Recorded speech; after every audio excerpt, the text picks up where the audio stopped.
Hello, Dan. Morning, Jim. How's the wound? Oh, I'll live, which is more than I can say for a couple of hundred of our compatriots.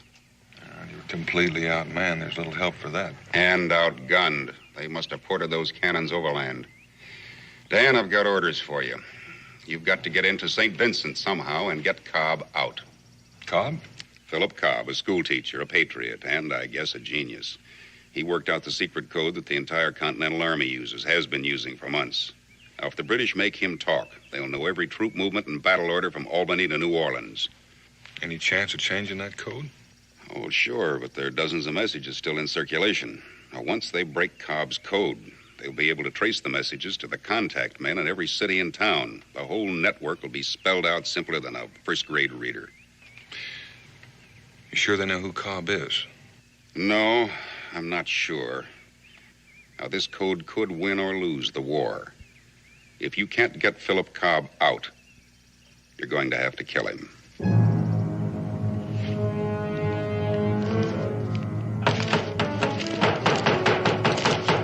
Professor Cobb!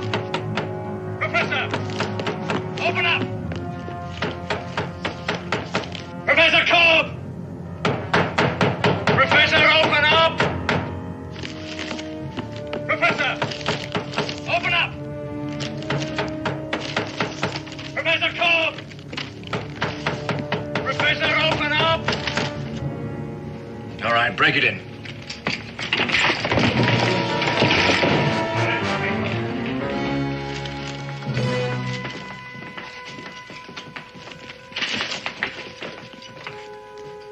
Professor Cobb, you're under arrest. I know. And you also know that the city has been under British military authority since 8 o'clock this morning. It is under that authority that I order you to turn over all notes, papers, and memoranda in your possession. There are no such things in my possession any longer. There they are.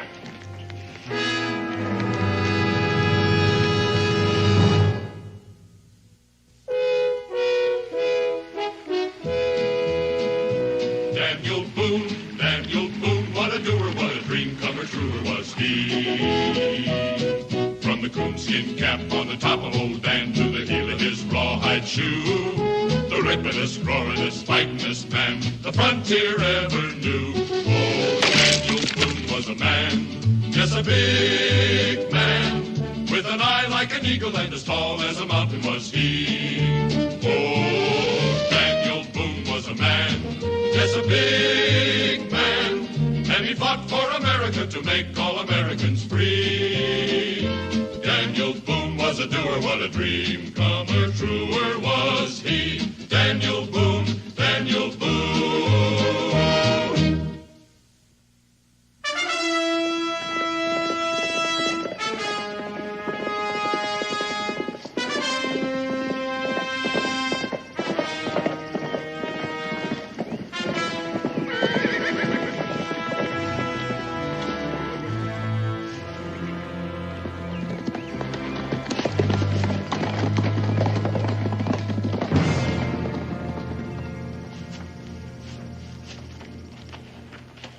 What's your business here, sir? Any kind of heavy work that needs doing. Carrying brick, chopping wood, loading wagons. Town looks deserted. Where is everybody? Staying in their homes out of trouble. Trouble? What do you mean? This community's under martial law, sir. If you're planning on coming in, you'll have to give me that rifle. Well, I wasn't planning on shooting much game in St. Vincent anyway. You can pick it up when you get ready to leave. There's a sundown curfew. If you're seen on the streets after dark, you'll be buried with full honors, sir. I'll keep that in mind.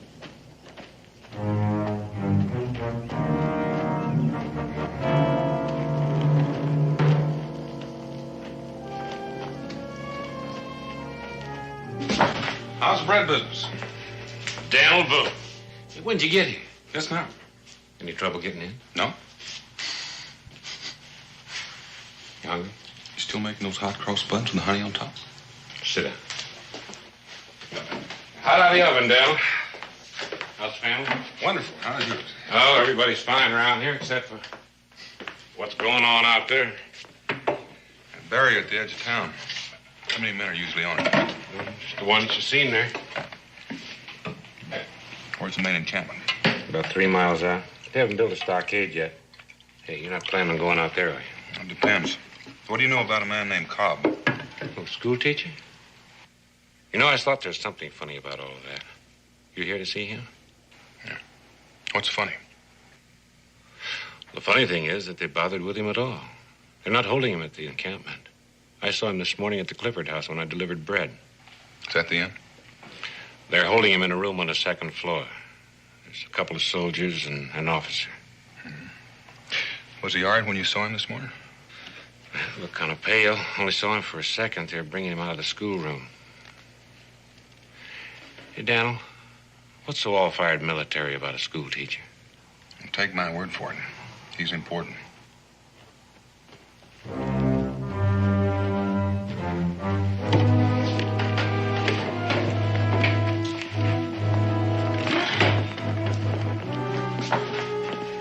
Hey, that's the first time I've seen him. Bert. Colonel George Bert.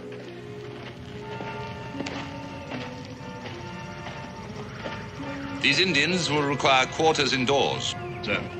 Where is the prisoner? On the 2nd floor, sir. Max Warner, come with me. If you gentlemen will follow me. You figure he's here for the school teacher? I do. But Daniel, if he knows you, isn't that going to make your job a little bit harder here? Well, we've never met, fortunately. The only time I've seen him is from a distance. He always travel with an Indian escort?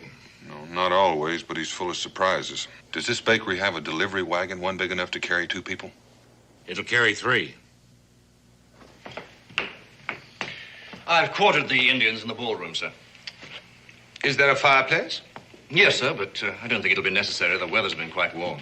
So it has. However, our allies have many uses for fire, as no doubt you will learn. But never at first hand, I trust. I'm afraid I don't follow you, sir. I have made a study of the various tribes in this area and have found the Ottawa to be the most advanced in the arts of persuasion, best suited to my work. Is that not so, Max Warner? I am not a judge of your work. As you see, they're a pretty surly lot. However, I can deal with them. I've concluded a war treaty with them. Now they're our allies. Does that satisfy your curiosity, Clements? Yes, sir. Sorry, sir. Good. Now, send in Mr. Cobb. I'm very curious to see what he looks like. Yes, at once, sir. Put it back. There's no magic in it. Not your kind, at any rate. Not even a picture. I can read. As I live and breathe, it can read. Tell me, my knowledgeable friend, in your vast store of acquired knowledge, have you come across a manual which describes how an Ottawa brave should address a British officer? That is not mentioned in the war treaty. A guardhouse lawyer. How very tiresome. Oh, good. You are Professor Cobb. I demand to know why I have been held here without being apprised of the charges against me. Let me understand you correctly, sir. Are you suggesting that I should waste my time and yours by pretending that you have been unworthily and unlawfully detained?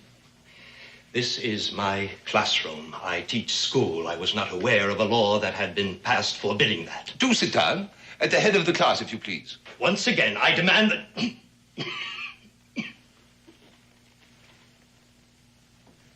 What's the use?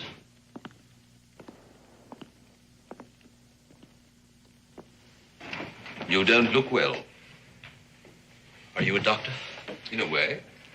Though I do not treat bodily ailments. His Majesty's government has found me useful in dealing with more pernicious types of disease. I, sir, if you and I could work out together... You talk too much, sir. Get to the point. Is that the way you talk to your pupils? My pupils, sir, range in age from 6 to 14. I should think a man of your age would know better. I teach the English language. I presume you are an Englishman. Yes. And you, sir, are impertinent. Which of us is the impertinent one is a matter of opinion, Colonel. In any case, I fail to see that I have a great deal to lose, whatever my attitude. Not a great deal, as you say. Particularly since you've already lost your wife and son in this idiotic rebellion. You, sir, are not only impertinent, you're an insensitive boor. My wife and son are none of your affair. But you are, Professor. You are. I have traveled a great distance to devote myself exclusively to you. Are you going to be reasonable? About what?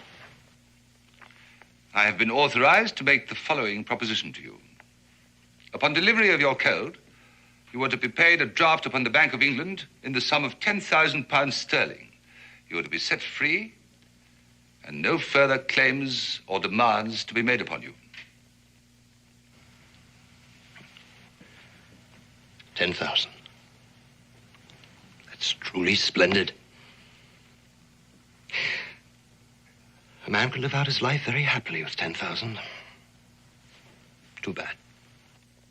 Mr. Cobb, I have here in my possession captured documents which prove beyond any shadow of a doubt that you are the author of this code. I see.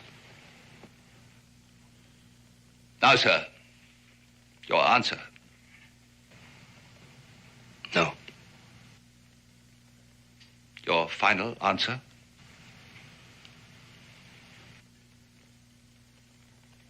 Mr. Cobb! I was just thinking. Mrs. Cobb would have been very proud to hear about the Bank of England. Yes, sir. My final answer now. Order my execution and get it over with. It's not quite as simple as that. Come here, will you? This is Maxuana, the war captain of our allies, the Ottawas. Ningandi Kotaka. Oh, he speaks English. I'm sure he does.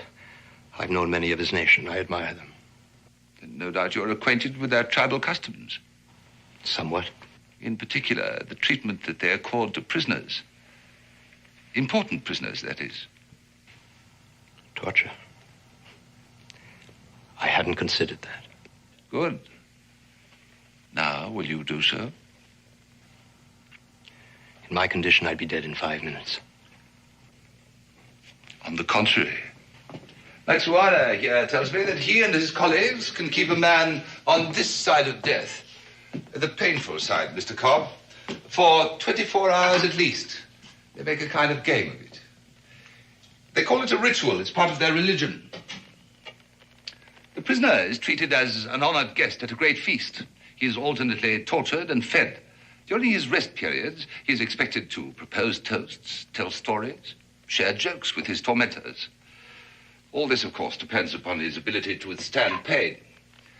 Now, in your case, Mr. Cobb, I suspect that when your time off comes, you will be screaming for mercy, begging for them to kill you and all that sort of thing.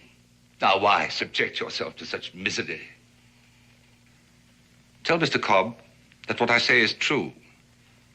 That if I order it, he will carry out the tortures I've described. What he says is true. I will do as he orders. It is mentioned in the war treaty.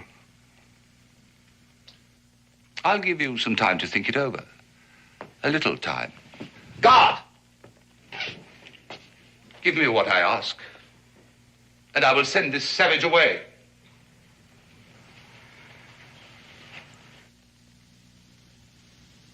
If there is a savage here, it is not the Ottawa.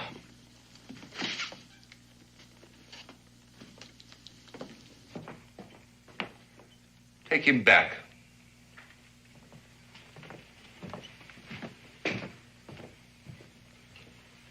He's so frail.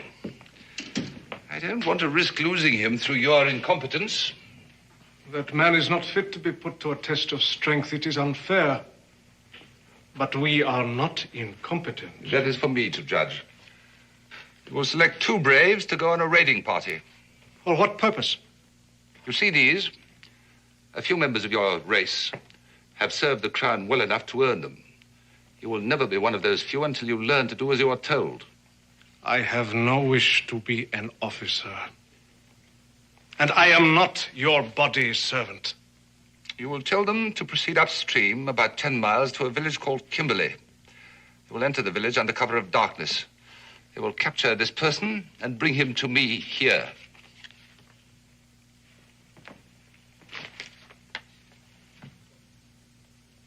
Any further questions? No.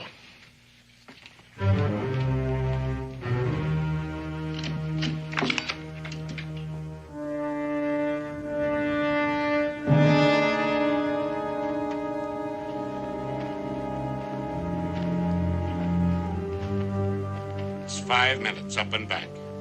Sure you don't want me to go with you? Just have that wagon ready to roll. Remember, the livery stable is just off the square.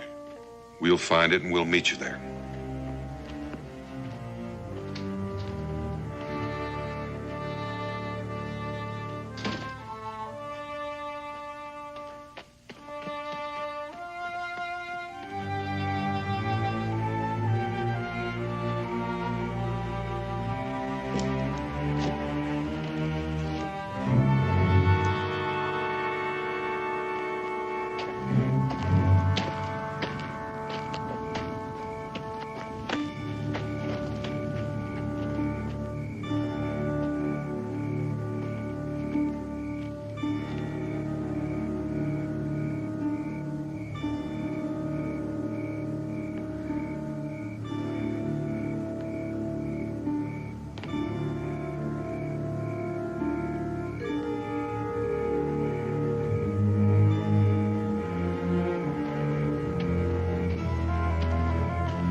Who is it? Just listen. Is your door locked? Yes, but there's a guard at the door. Have they started? No, they haven't touched me. But they should begin soon. We haven't much time.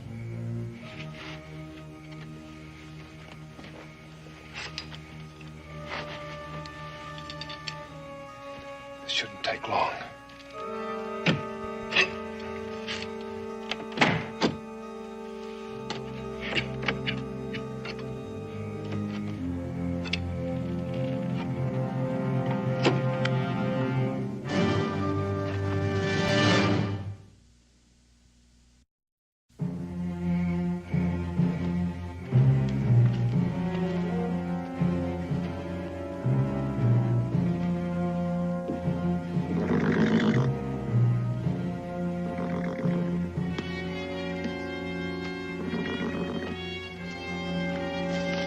Or I'll fire!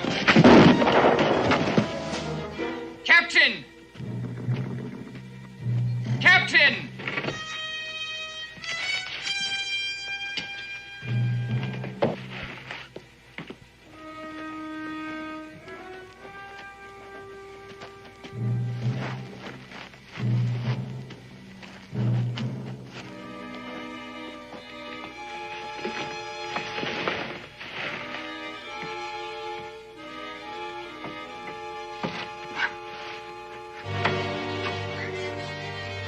Colonel Burton, sir. We apprehended this man carrying a coded message. His name's Wingate, a local citizen. Where did you get the message? Talk! Maxuana. There's something I need to learn. Get your men ready. We cannot raise the dead. The message. I have it here.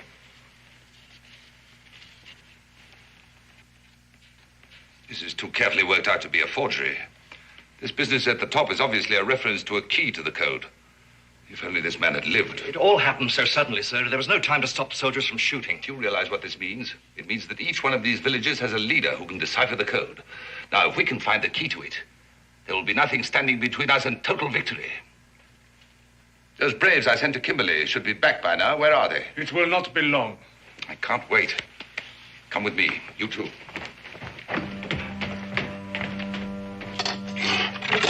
You think you can get the boards off in time?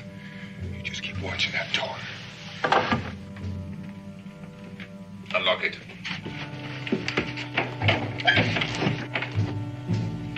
Mr. Cobb, I would like you to know. Get away from that window. I said get away from the window. What's going on here? If you're thinking of trying to escape, Mr. Cobb, we have soldiers posted below.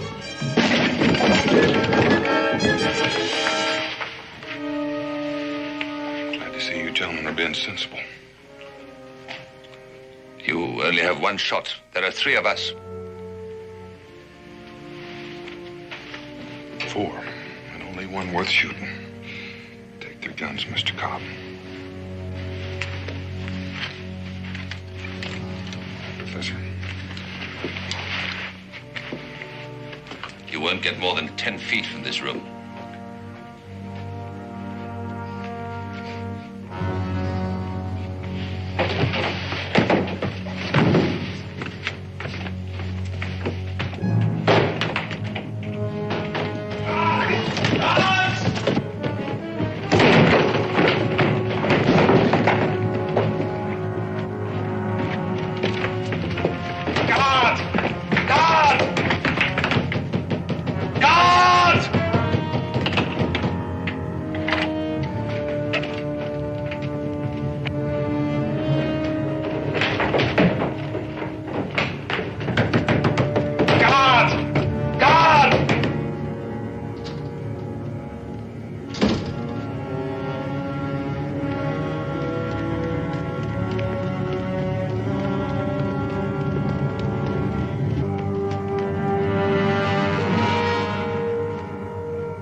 Better take the safest route. Are you up to it?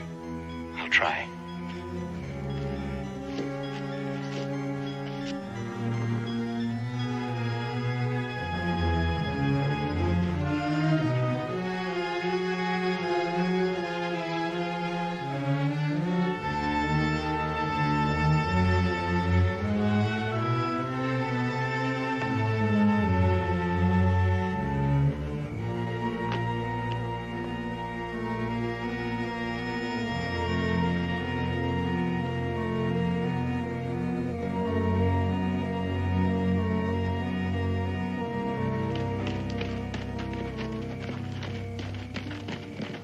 If they escape, there'll be more than one court-martial.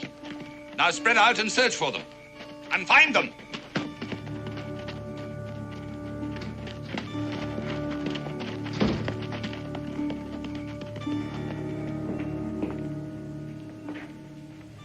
Well? My braves have returned from Kimberley. They have done as you ordered. Oh, well done for a change. Bring them along.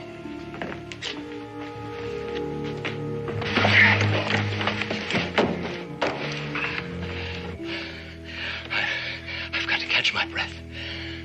Gotta get down on the other side of this building. My friend will see us at the stable, bring the wagon out. We'll make a run for it, jump in, and leave this little town in a hurry. I'll do my best. Sure you will.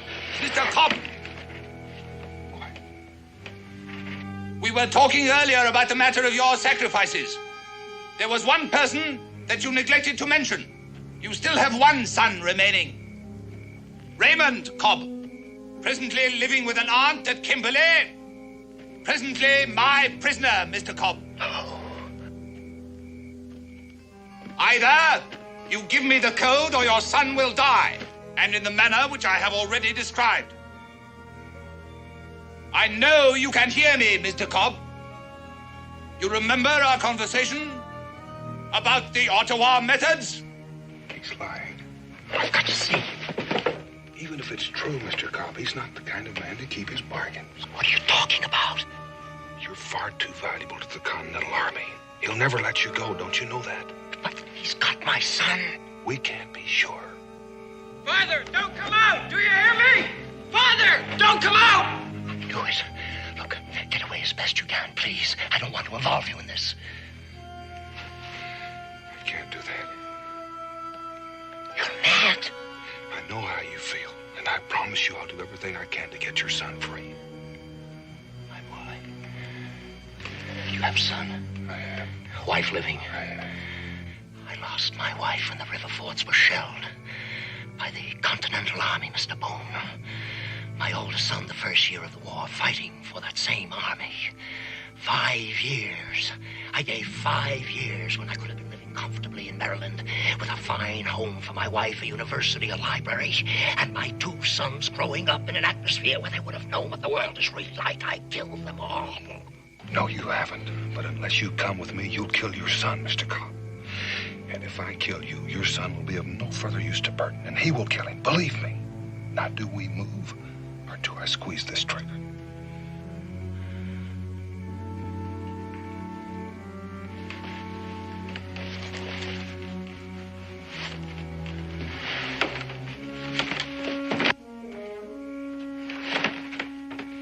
Mr. Cobb, you have put me to a great deal of trouble.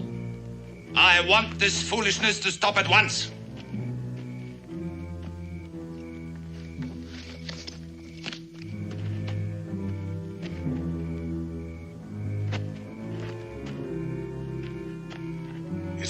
It's just a short run from here. Please, stay out of this. I don't want your death on my conscience. Here! Here I am! Don't shoot! Don't shoot! I'm all alone. The other man got away.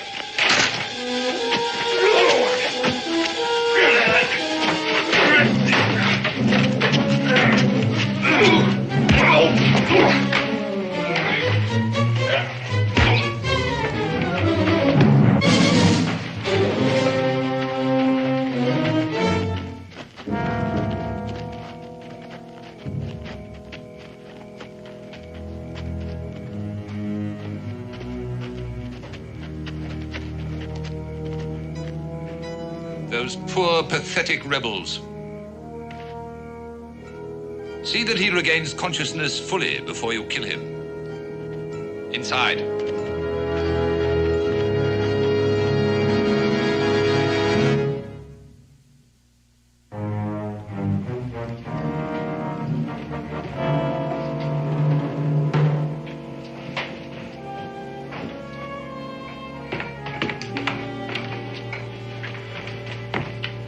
Well, as you see, your son is unharmed.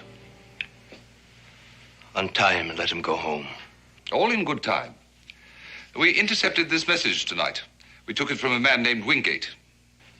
Wingate? The barrel maker? The late barrel maker, unfortunately. Now, Professor Cobb, you will show us how your code is constructed. Then you will decipher this message.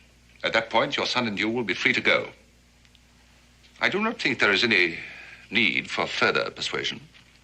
Father, I'm not... What about this man? Obviously a spy. No, he's not a spy, Colonel. He was only trying to help me. If you want the key to the code, you will release him as well. Very well. Clements?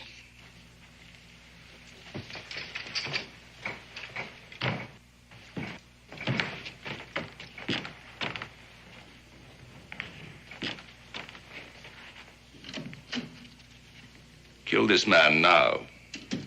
I do not yet know about the boy. Among my people, a man who does not keep his word has no honor. You gave your word that this man would go free. Yes, I did. One has to do that kind of thing in wartime. Either you will do as you are told, or I will have you burned alive. It is mentioned in the war treaty.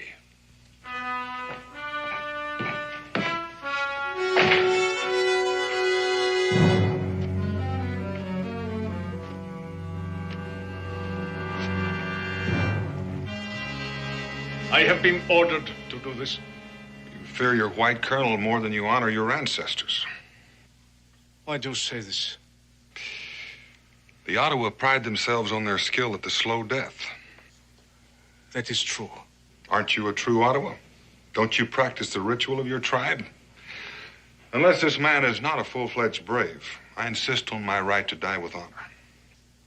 How have you earned this right? We fought and I won. You ask for pain? You prefer it? I insist on it. The knife would be quick. Why do you choose the slow death? I choose to die with honor. Very well. A brave warrior has fallen into our hands. Let us treat him with honor, that the manner of his death be not forgotten by any. Mr. Boone, why? I've seen one or two of these, boy. Maybe you better look the other way.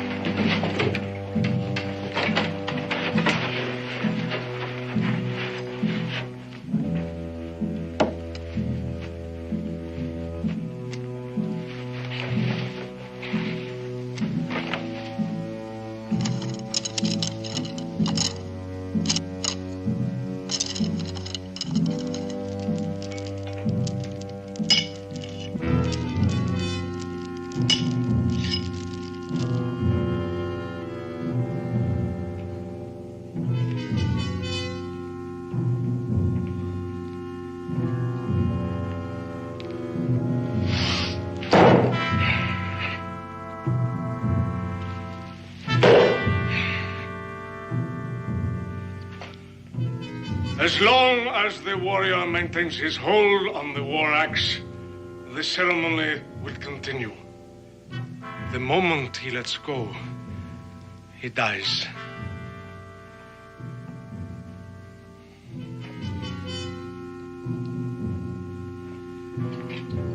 Let the ceremony begin.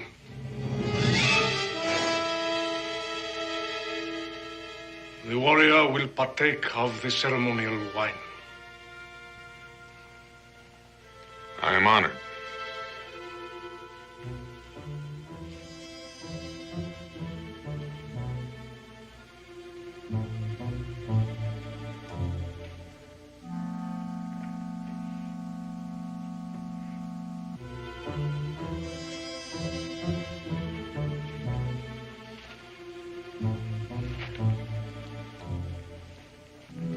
We will begin with the ritual of the clubs.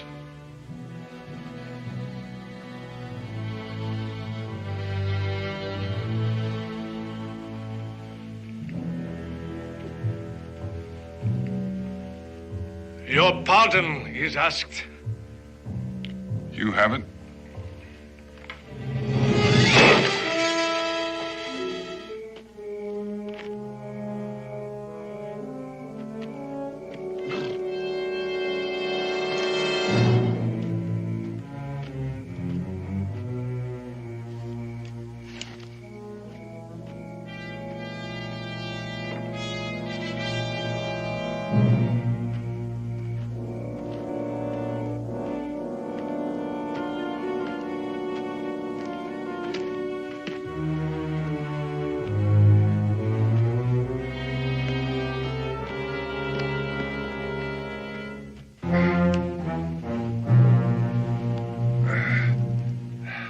The honored guest may eat and drink and have speech with us.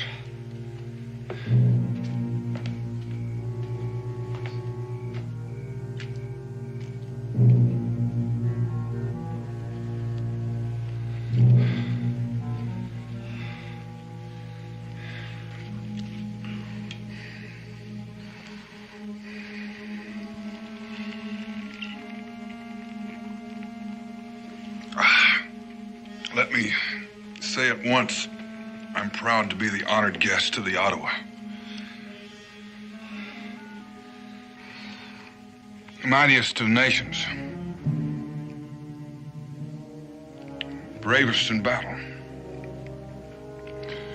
A warrior without food is like a fire without wood. My people have a saying. Baker of bread holds the key to all things. Among our people, the bakers of bread are women and old men. We have no such saying. Bread is our staff of life. We depend on the baker of bread. Without his help, we would surely die the slow death. Tell us of the red men who dwell near your home. Oh, mainly Cherokee, Shawnee. There's an amusing story about that. I think it's amusing anyway. It seems one winter, the rivers froze up earlier than usual. It is a relatively simple system. The English alphabet consists of 26 letters. Cryptography, the art of ciphering, is merely the substitution of one symbol for another in the case of the Continental Code. It is letter for letter. Now, one may also use numbers, which makes it more difficult. Now, with only 26 possibilities, there are at most 676 permutations. I don't mean to rush you, Mr. Cobb, but would you please get on with it? The key to this code is always a phrase in English consisting of letters and punctuation marks, totaling 26. The message is coded to one of 10 keys. The directions for decoding are to be found at the top of the message. Once you know the phrases, you have the key. Child's play. Fascinating. Then you will have no difficulty in deciphering this. Not a great deal. Then proceed.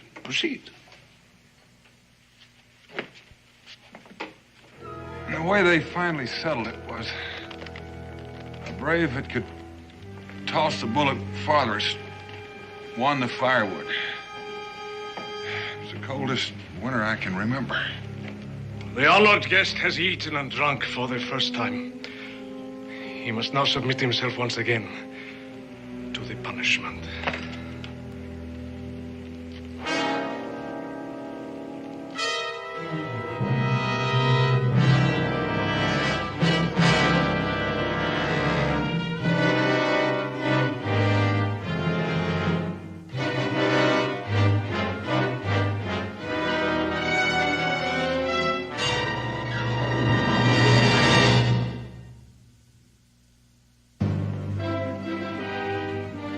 Document number 3, line 3, phrase 3. Which is document 3? The Declaration of Independence. Do you have a copy? I have not, but I sincerely hope for your sake that you have.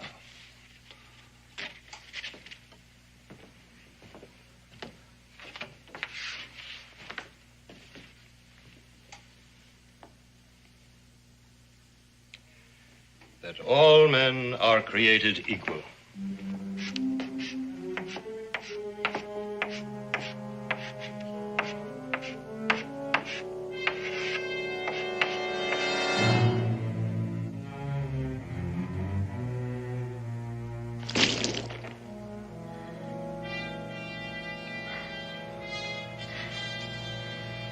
Thank you.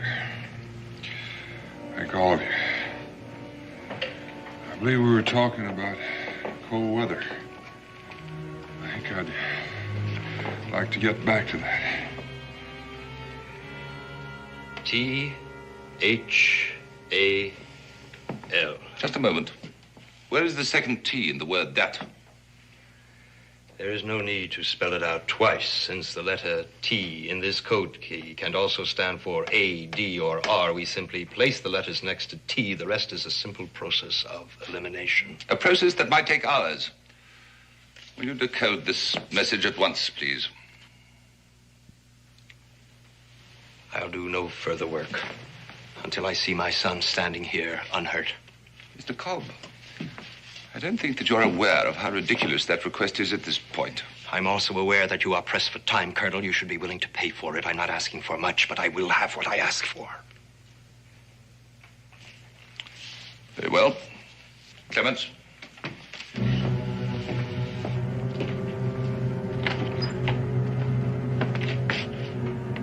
Come with me.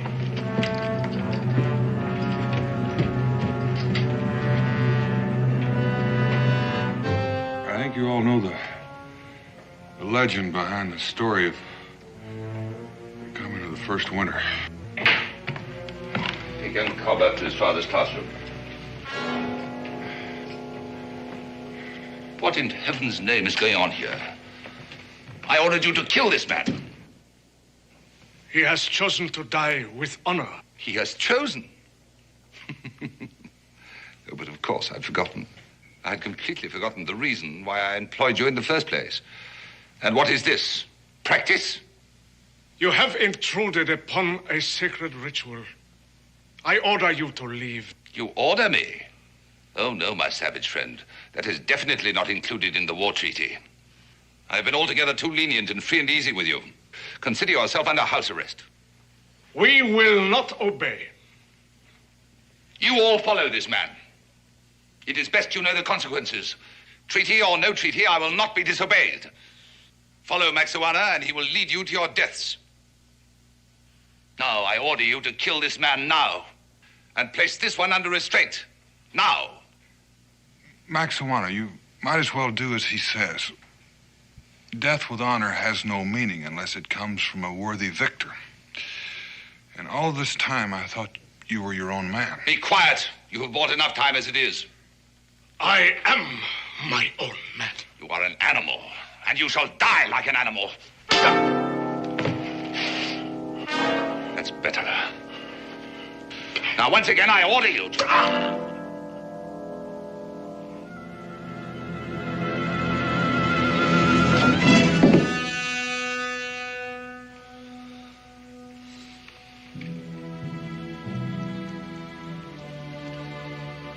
The ritual will continue. The legend of the first winter.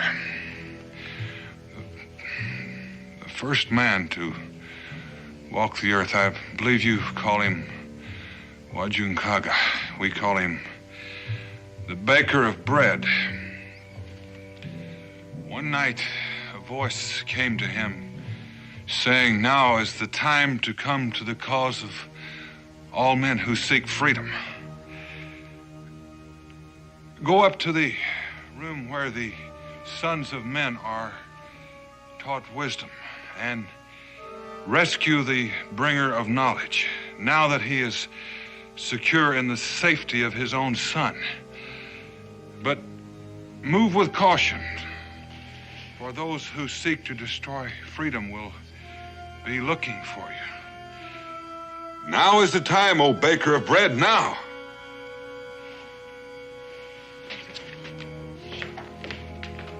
I do not understand. Well, give me just a moment to clear my mind.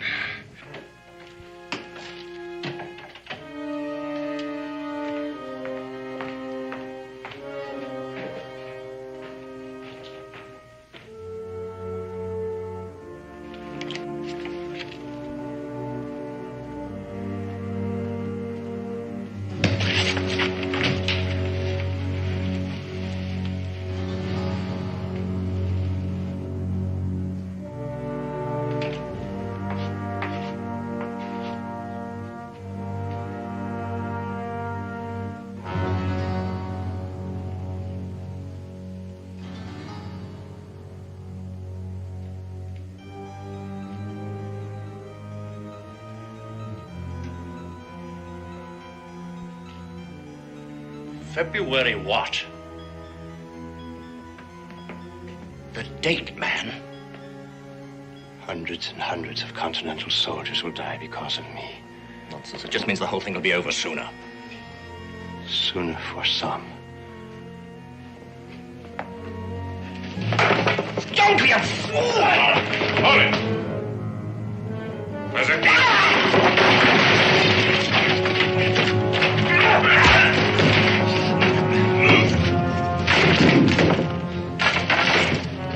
Well timed, Professor. Burton, he knows the key to the code. Burton's dead. Let's get out of here. Come on.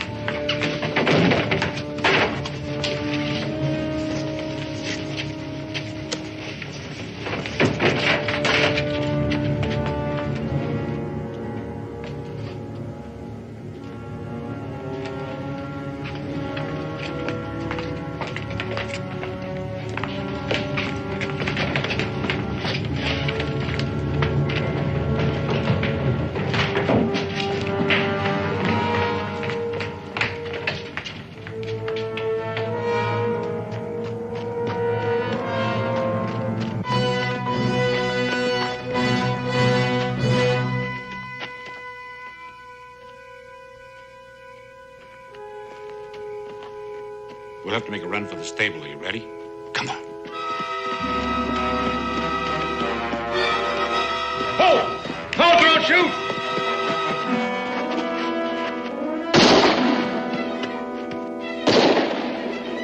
Go to the stable and get in the wagon. Hurry. Go. The animals were jealous of his power over fire, and they sought to destroy him, but his father had a plan. What was that plan? You know, I forgot.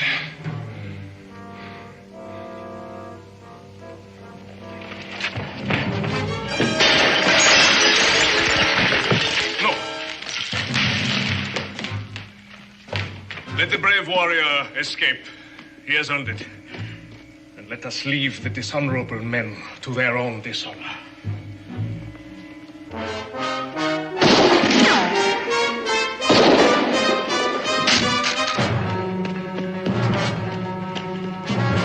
Dan, over here! Get the wagon!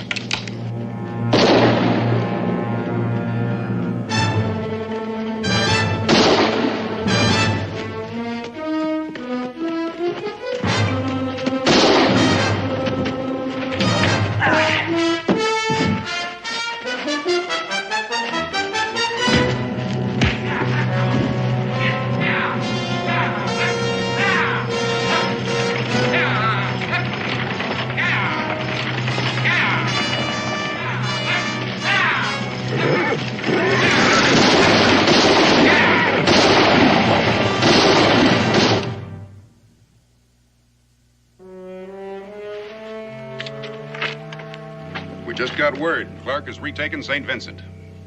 Well, since Wingate the barrel maker was dead, I guess the attack was carried off without benefit of my code. Not at all. Another message was sent. Wingate had a replacement. You didn't. Excuse me. Dan, we've got to have a talk. Jim, I haven't had any sleep for 72 hours. Now, Dan, tell me the truth. Was I right? Would you ever, in this long and fruitful life, ever once kill a man in cold blood? Even if George Washington himself asked you pretty please. Offhand, I can only think of one man I'd shoot in cold blood. That's the fellow who keeps talking when I'm trying to sleep.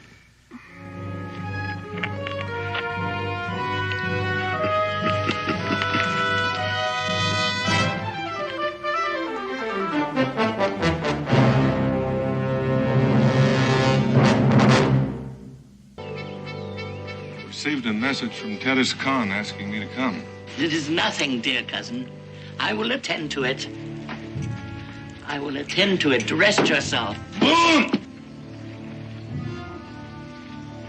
Boone. Welcome, Boone. Welcome.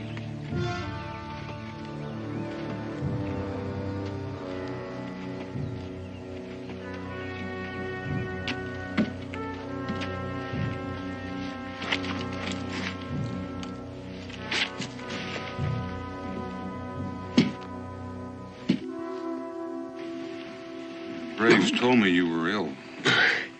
Much more than ill. Boone, I must ask a great favor of you. Get Lawana and bring her here quickly. It's that bad? Soon, my people will bury me. And unless Lawana is here, they will start to bury each other. For 15 years, she hasn't seen the land or faces of her people. Must we now beg her to return? I say she is no longer a Delaware. She's a white. And I want no white for my queen. I challenge the words of my cousin. Luana is my daughter, blood of my blood. Does council deny her the right to be queen? We do not deny her the right. We question her fitness. And what will answer your question? To see her for ourselves. You shall see her. Daniel Boone will bring her here. You can judge her for her fitness. Is it agreed?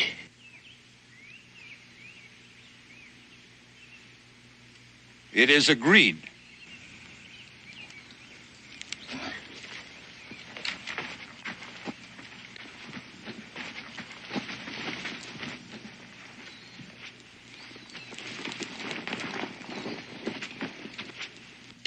Do you remember why I asked you to take Lawana away many years ago?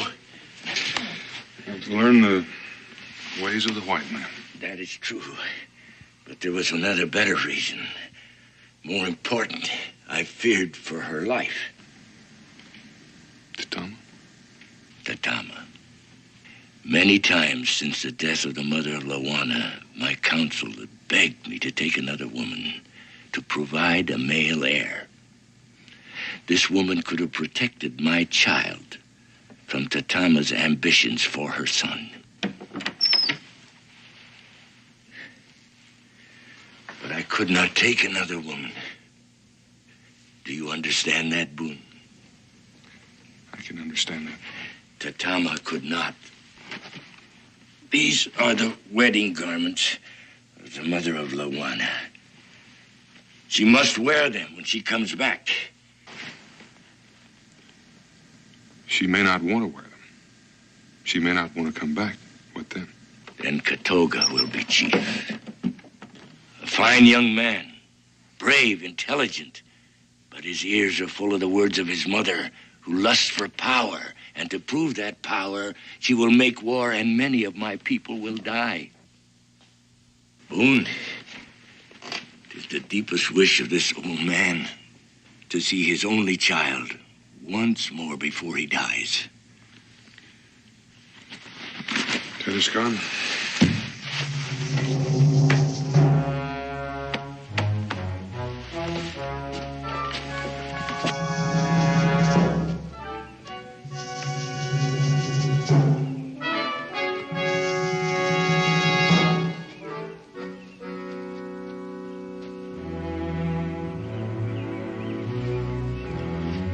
He must not be allowed to return. I wish it were not necessary. Is it necessary for you to become chief?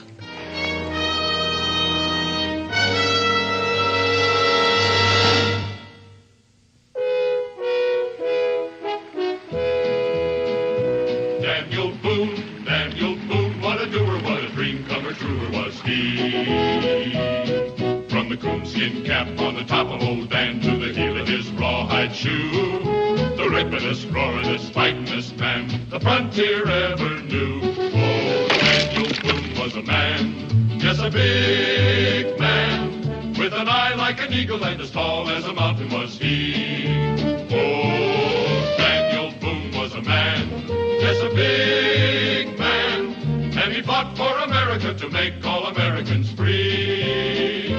Daniel Boone was a doer, what a dream comer, truer was he. Daniel Boone, Daniel Boone.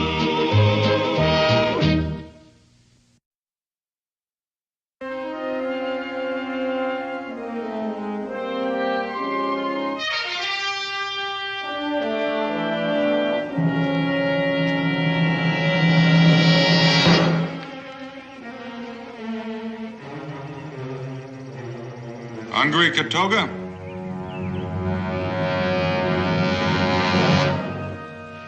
Help yourself.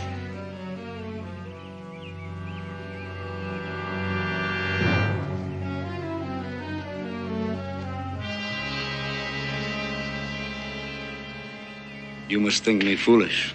Well, it did seem a mite foolish. You leaning up against that tree all night when there was a good fire a few feet away. You're, not planning anything hostile, are you? No. And why are you following me? To see that you do not bring Luana back. Well, it's Tedescon's wish that Luana comes back. Tedescan will do anything to prevent my becoming chief.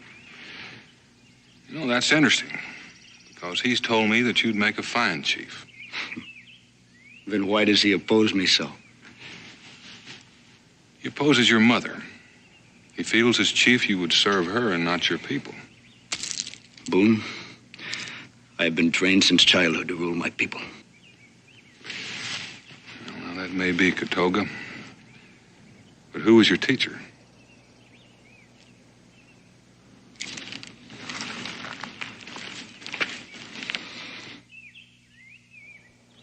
Luana will not want to come back. Well, maybe we ought to leave that up to her. She's still Tedescon's daughter. She will have forgotten by now. If I dance one more step, I shall collapse. Well, you should rest for just a moment. This won't be over for hours. Just one, William. Thank you. First, you must have one more dance with me, Pa. Not on your life, my dear. Oh, no. William, As far as I'm please, concerned, please. your engagement party is over. William, I've got to please. save my feet for the wedding. Please. Oh, there you are, Louise. For a minute, I thought you'd run off and eloped with somebody else, Mother. Father, you must convince Father to dance with me again. Oh, yes, one more. Away with you, boy. I shall dance only if I'm carried. Stop that. That. Yes, Amos. There's Mr. Boone here to see you, sir, and a companion. Well, show them in, please. Daniel Boone? Welcome. Why, it's been years, man. About 15. Welcome, Mr. Boone. This is Creighton. And, your... This is Katoga of the Delaware Nation. How do you do? What brings you here after all these years? Well, I hate to intrude on your party, but, Excuse me, please. But I have to return to my guests. well, I think you're the one I came to see. You're Luana, aren't you? My name is Louise Creighton. Oh, Amos, would you serve the refreshments, please? Yes, ma'am. And, do please continue dancing. Perhaps we could go in here and talk for just a moment. Come on down. And would you, please?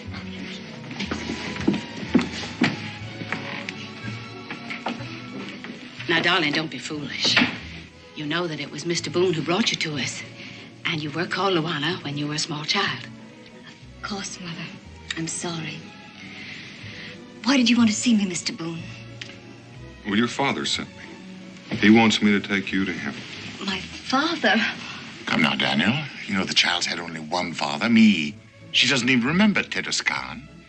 What could he possibly want with her after all these years? Tedescan is dying. He wants to see his only child before he dies. He wants her to take her rightful place as queen. Queen? Queen of what, for heaven's sakes? Queen of the Delaware Nation. Nonsense. That's enough, Father. I'm sorry to hear Tedescan is ill. He's a great man, a fine leader. But believe me, Louise is no more fit to be Queen of the Delawares than I am to be King of Prussia.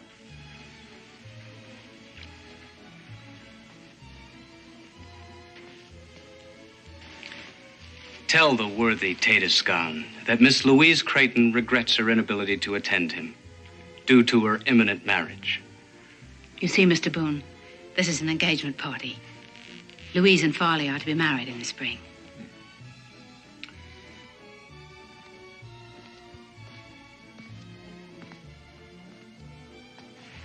I haven't heard anything from you yet, miss.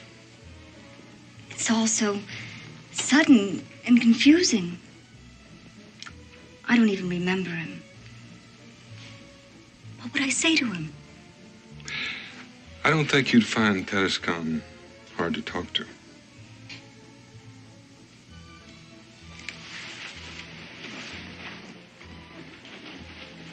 Mother, I know. It's a hard decision. but you're going to have to make it for yourself. Oh, my dear daughter, I don't want you to go. But if you don't go, you may regret it later on. Mother, I must say, I don't like the idea of Louise traipsing off into the wilderness with this. Oh, the whole idea is ridiculous. Would there be any danger, Mr. Boone? I can promise you she'll come to no harm. I know I can trust you, sir. Louise will give you her decision in the morning. If you decide to go, Louise, I'm going with you. But don't count on it, Mr. Boone. Come on, Louise. Oh, Mr. Boone, you must be very tired after your long journey. I'll, Amos? Yes, ma'am. He'll show you to your room and the, Katoga. Katoga.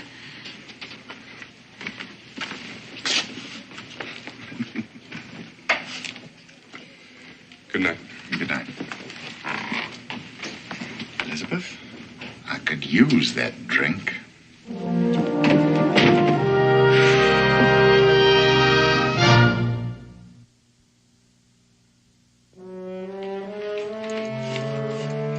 Take the trunk, Amos. Yes, sir, Mr. Farley.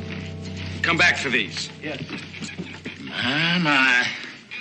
Looks like you got enough clothes here to last you for a month, honey. The bare minimum, Father. I haven't packed a single thing I won't absolutely need. Well, you must take this one because it brings out the color of your eyes, and on a warm evening, I'm afraid you all have the wrong idea. Luggage is out of the question. We're walking all the way. I think you'll find this better for traveling than anything you have in those valises.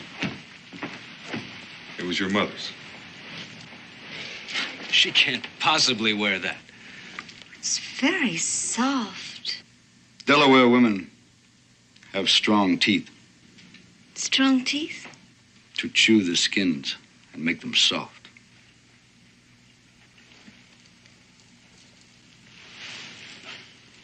We'll wear what we're wearing. Thank you. Unless... You sure you want to go, Louise?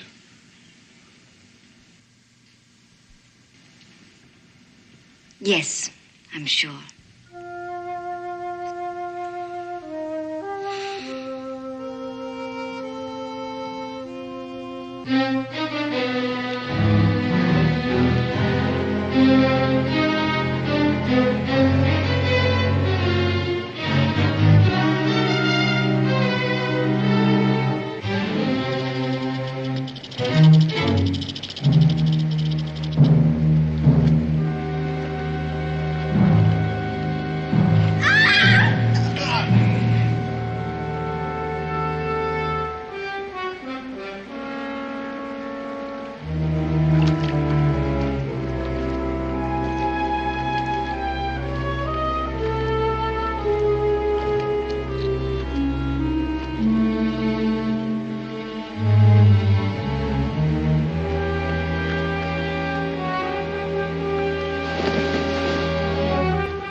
Was it necessary to be so rough?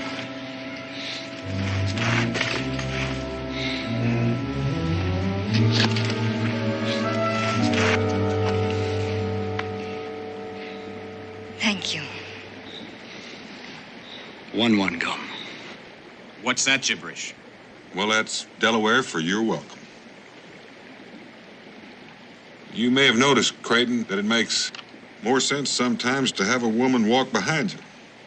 Like a squaw? Like a squaw.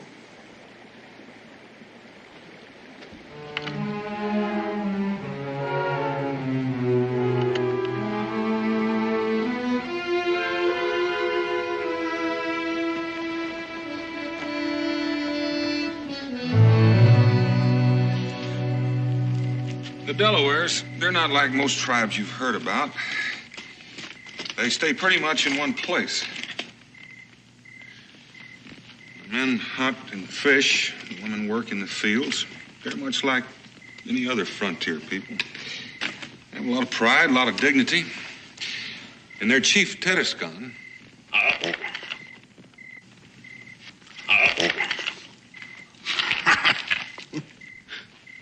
Pride and dignity, indeed. You were saying, Mr. Boone? You were telling us about the charms of the Delaware people. well, now, Katoga's not really like that.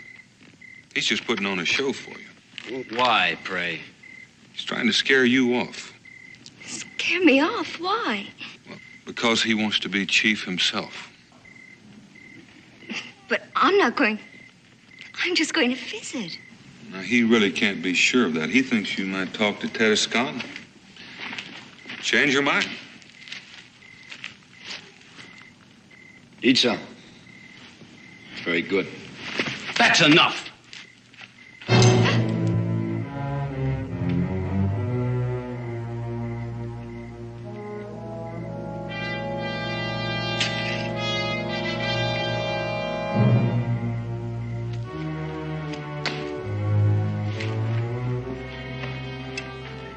Delaware women do not waste food. Nor should they, I'm sure. For they can't afford to. But Miss Creighton does waste food. She does not know how it has come by, nor does she care. She only knows that it is there and in excellent abundance, and that's all she need know. In short, she is a lady. But that's something you savages wouldn't understand. Come on, Louise, we're going home. All right. Before you leave, I want to ask you a question first. Are you really all he thinks you are? We were raised together, remember? I'm talking to you. I don't understand. I think you do understand, but I can be more specific. Are you helpless, ignorant, in short, a lady? Is that all you are? Whatever do you mean, all? I think she knows what I mean, don't you? I do know where food comes from, Farley. Hard to believe, isn't it, Farley? I don't know what you're trying to do, Boone, but my fiancée has had just about enough of it. Your fiancée also happens to be Tedescan's daughter.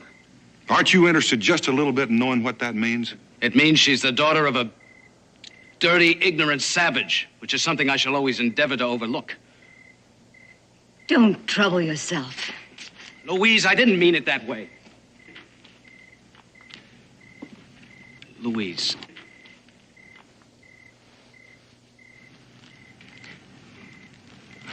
We're to be married. But only if we overlook certain things. Isn't that true? Yes. I won't have a squaw for a wife. Do you think you can overlook my parentage, Farley? Don't you see a certain family resemblance? Louise, wait! You stay here.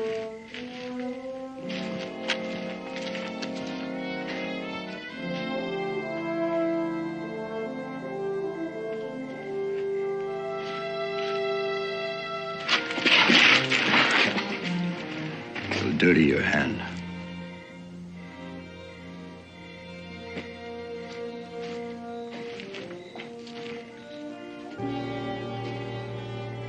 I'm sorry I'm causing you a lot of trouble. Yes, you are. I made a promise to. Well, how did Farley put it? A dirty, ignorant savage? But I plan on keeping it if I can. Luana, you can go on back with Farley, all right. But on his terms. As a dainty little doll who faints at the sight of a hunk of meat. Do you want that? I don't know. Could it be that you're ashamed of what you are? That you're pretending to be a fool so you can call yourself a lady? I am ashamed. And I've always been ashamed. Why, Luana? Because you don't know anything about Indians except what you've heard. You know, most people don't hate Indians. They pity them. They want to uplift them. Which pretty much means that they think they're inferior. I suppose it does. Take Katoga. Would anyone in their right senses dare pity him? No. because he's proud of who he is and of what he is. And so should you be. You're the daughter of Tedescan, a great ruler of a proud people. Feeling inferior the way you do, you may not be worthy of him. Mr. Boone,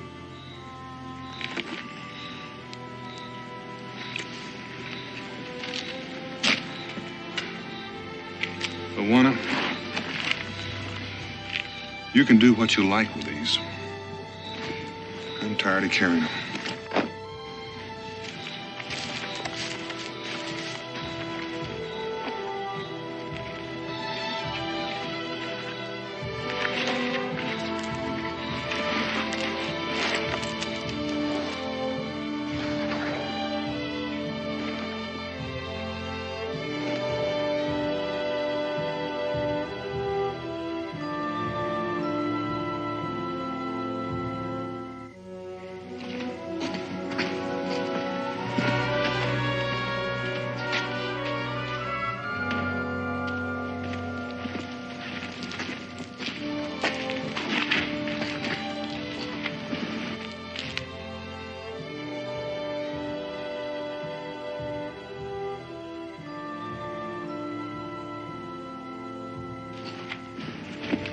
What the devil does this mean?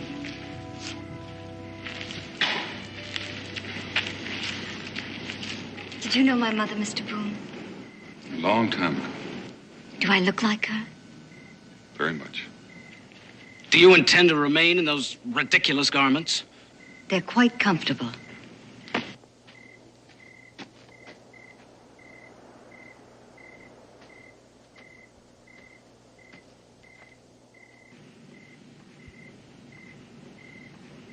Will you teach me to speak Delaware, Katoga? I must have known it once, but I've forgotten.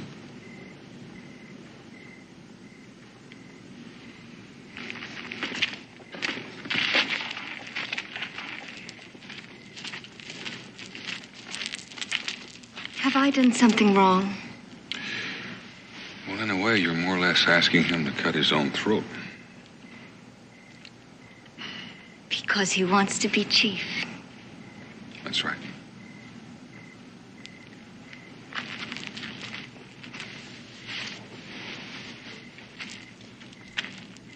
You didn't answer me, Katoga. I will teach you. Thank you. That's too much. Come on, Louise, you're going home with me. I'm sorry, Foley. I'm going to see my father now. Please let me go. Not until you stop this charade. I think you better let her go. Well, you stay out of this, Boone. You've caused enough trouble as it is. There's nothing keeping you here. Louise? I'm sorry, Foley.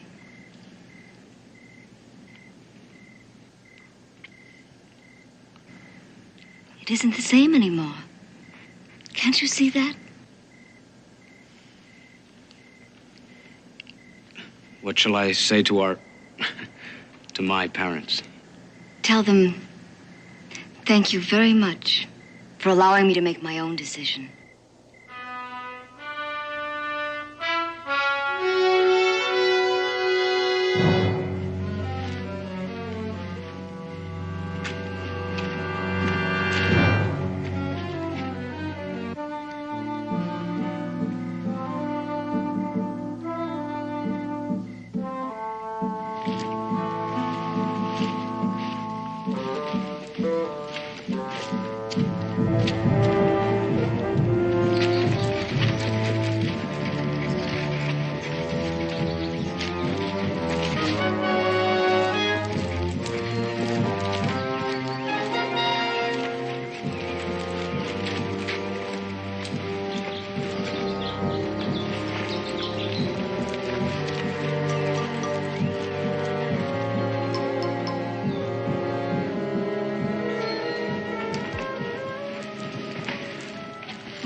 No, John. Welcome, my child. I did not think you could remember our language. Katoga taught me a few words on the way. Katoga? You must be be a diplomat, my child. Well, it could be, Titus Khan. I kind of think there's more to it than that. She is very beautiful. Like her mother. Yeah. Yes, like her mother. I'll be going. Oh, no, wait. Tonight, there will be a council meeting, and then you may go with my thanks. And if there is no war among my people, it is because of what you have done. War? I'll wait. Do you know why you were here? He said you had died. It is true. No. We won't talk of that. There's so little time. And we have very many more important things to talk about. Death and I have only been waiting for you, my child. Yeah. Sit beside me. Are you afraid of me? No. Then why do you weep? I have two fathers, and I am losing them both. That is hard. But what I will ask of you is harder still. Tell me, are you a person of strength and courage? I don't know. It is not proper to be modest with me. And yes, I am. Then listen carefully, and I will explain. I'll get some water.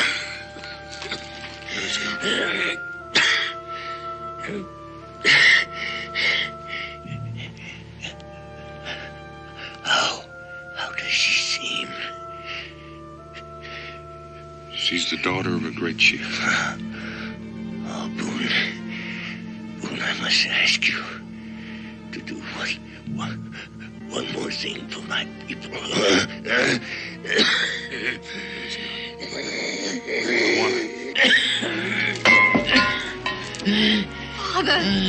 Father!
I loved him too.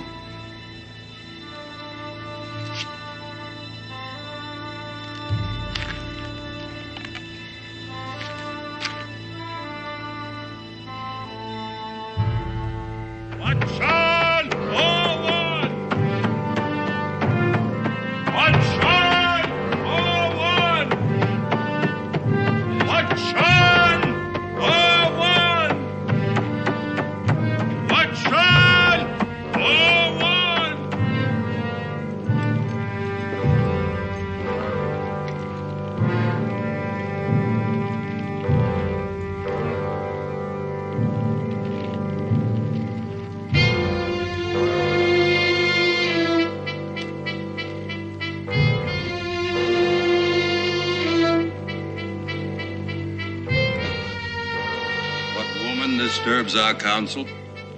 I am Lawana, daughter of Teduskan. I claim the right to sit with the council in place of my father. You may sit.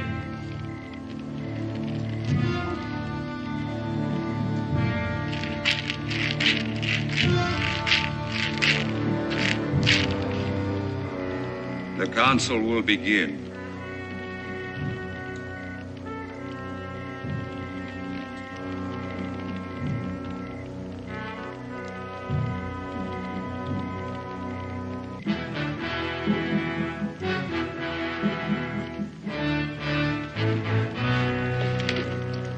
In the name of the spirit of the feathered robe, I command the presence of the chief maker.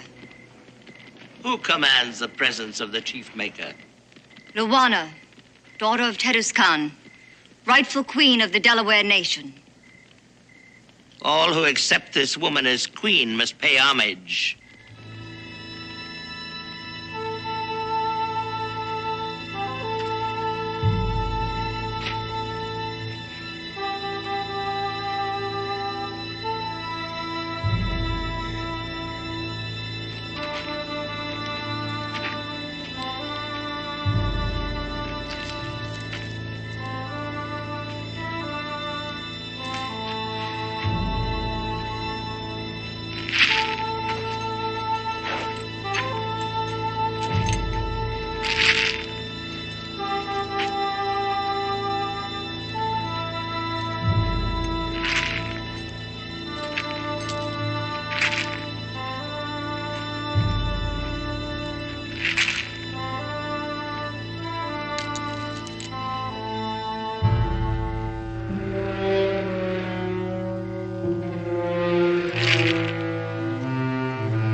I demand the ancient trial of kings.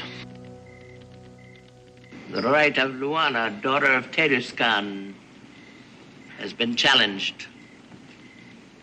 One who cannot accept the challenge cannot rule. Is that not the law? It is the law. Do you accept the challenge? I accept.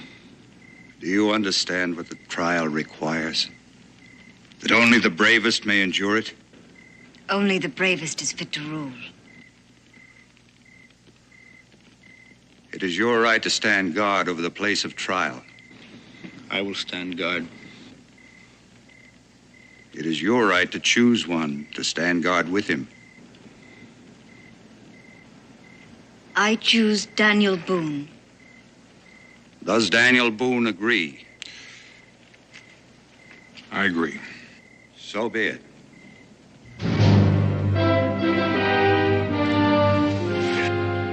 Withdraw the challenge. I do not understand you. I did not expect her to accept the challenge. Perhaps she will not survive. It is her business to withdraw. Or would you rather spend your life subject to a woman? There are those that say I'm already subject to a woman and that you... Speak up, my son. Say what is in your mind. That you would rule through me and that you would make a war to show your power. Do you believe this? I do not know. I have spent my life trying to win the feathered robe for you. Do you think I would steal it from your shoulders? Have I ever given you reason to distrust me? Answer me, my son. No, my mother. No, you have not. Well, then trust me now. You will be chief. Not slave to mother or queen, but chief. I promise you this.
Stop this, Katoga.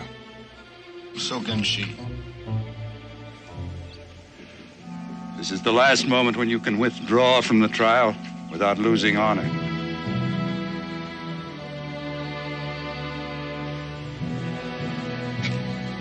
Let the trial begin. So be it.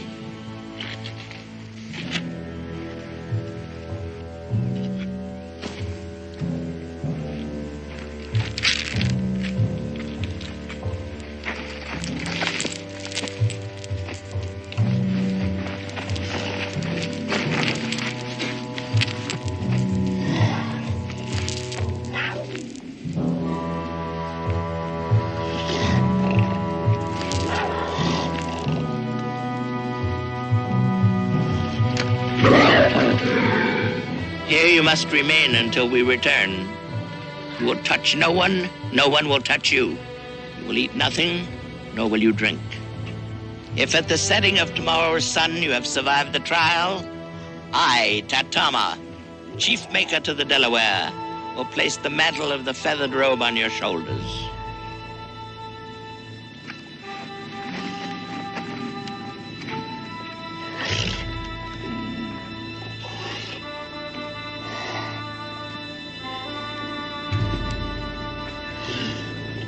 Aye, aye.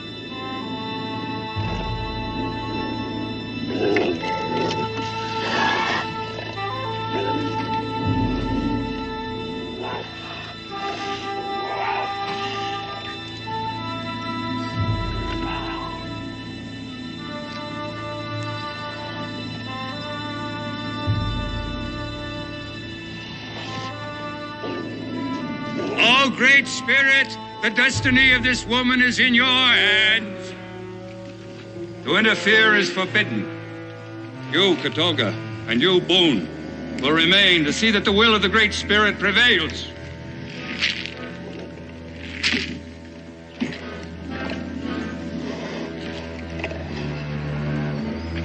You may not hold weapons. It is the law.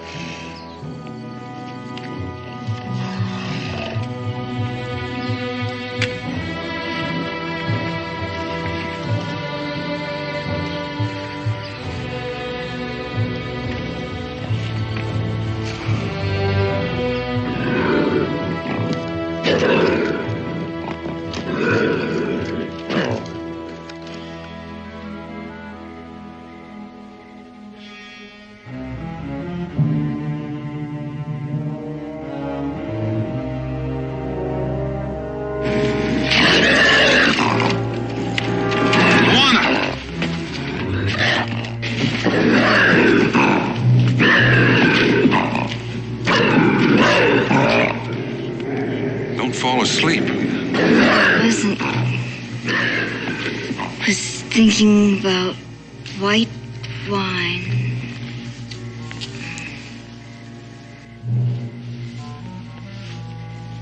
Have you ever had white wine, Katolka? I've never had white wine. Poor Katolka. Pity Katolka. I never should have gotten you into this in the first place. I'm all right. Just a bit chilled. Well, you better enjoy the chill while you can. It's going to be daylight before long.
Can't take anymore. She need only loosen the thong. I'm gonna take her down. She must do it herself. Stop it. Katolka is right. Let me alone. Please.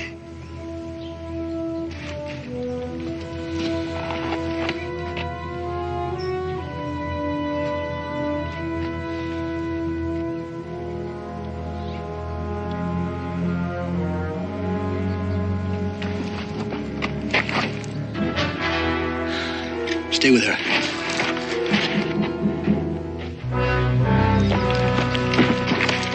What are you doing here? Do you not wish to be chief? My mother sent you. Just stay here. I will attend to Boone. Go back and tell her not to interfere.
Katoga, are you all right?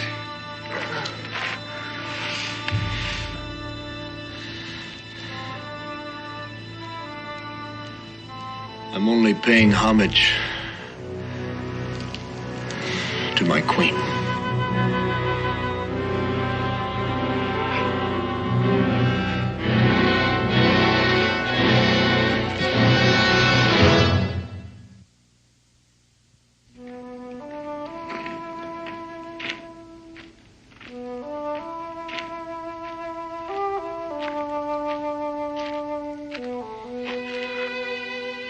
You would be proud. It's because of you that I was able to do it. Perhaps. I've come to say goodbye. I'm leaving with Daniel Boone. Why? Is it because of your mother? The council said she need not go, only that she no longer be chief maker. For her, that will be worse. No, I'm leaving because I will not be chief. I've sworn this to myself. Isn't there another way, Katoga? Must a queen rule alone? You're very bold. I keep surprising myself. But a queen should be bold. What surprises me even more is that a man who wants to be chief should be so shy.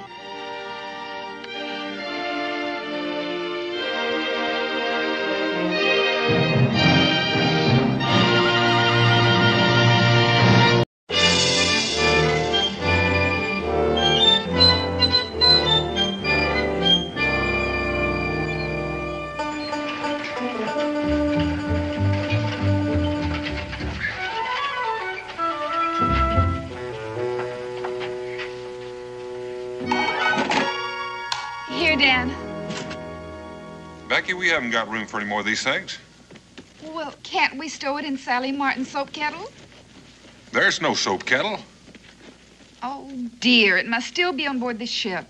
That's all this wagon needs is a 100-pound soap kettle. Now, Daniel Boone, we only bought what the people back home have to have.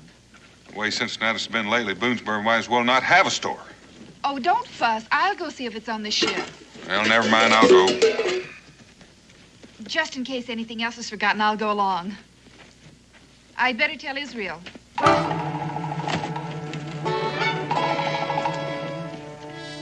Israel?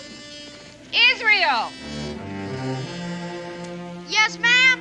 Your father and I are going down to the dock. We'll be back in a little while. Can I go too? I want to see what the new ship brought in. Not until you've had your breakfast. Yes, ma'am.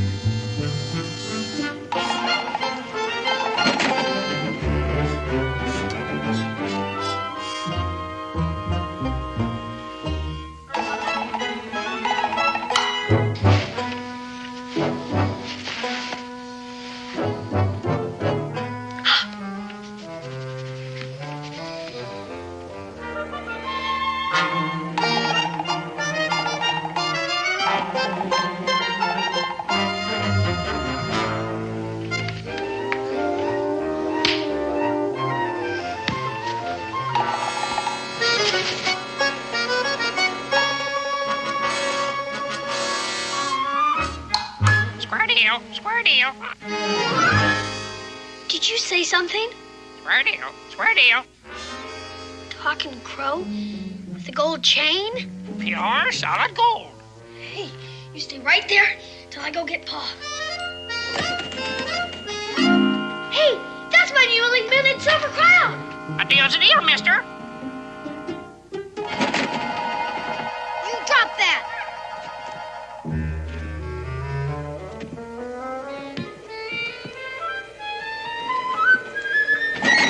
Doggone you!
truer was he. From the coonskin cap on the top of old Dan to the heel of his rawhide shoe, the ripperest, roaringest, fightingest man the frontier ever knew. Oh, Daniel Boone was a man, yes, a big man, with an eye like an eagle and as tall as a mountain was he. Oh, Daniel Boone was a man, yes, a big man, and he fought for America to make all Americans free. Daniel Boone was a doer, what a dream comer, truer was he. Daniel Boone, Daniel Boone.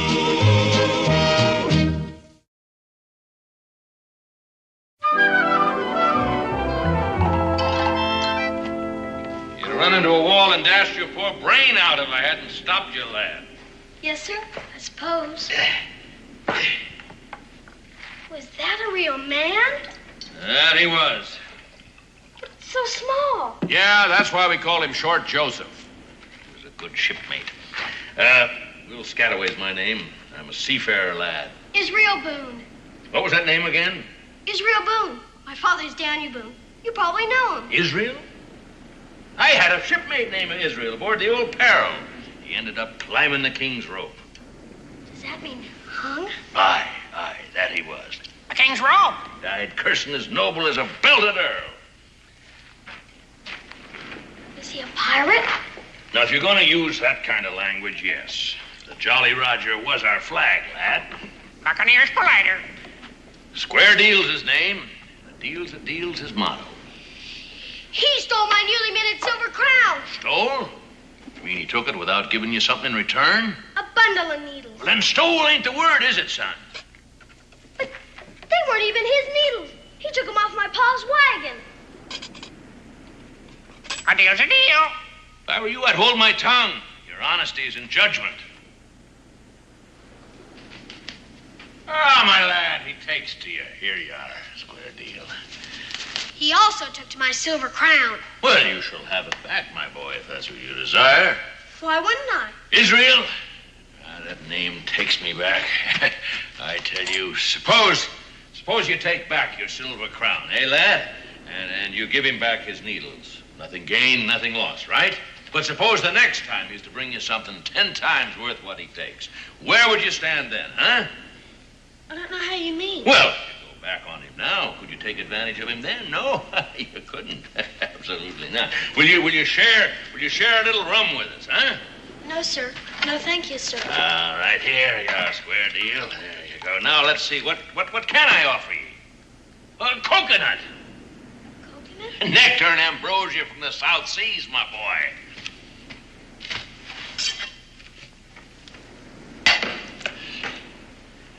There you are, my boy.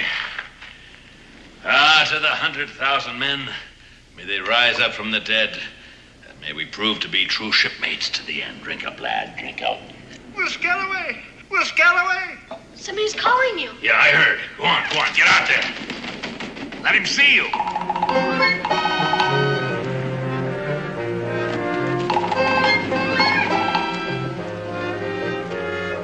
Will, why didn't you sing out?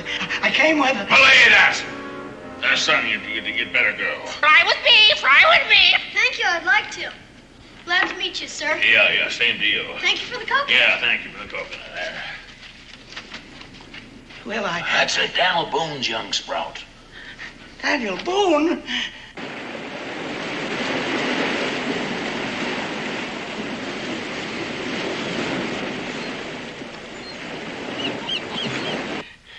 A drink, Will. A drink.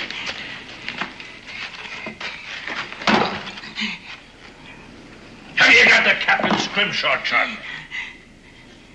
I got this from hand. Huh? Fool, you let him here? You mean he knows where I am? No, nobody follows Judd less than I let him.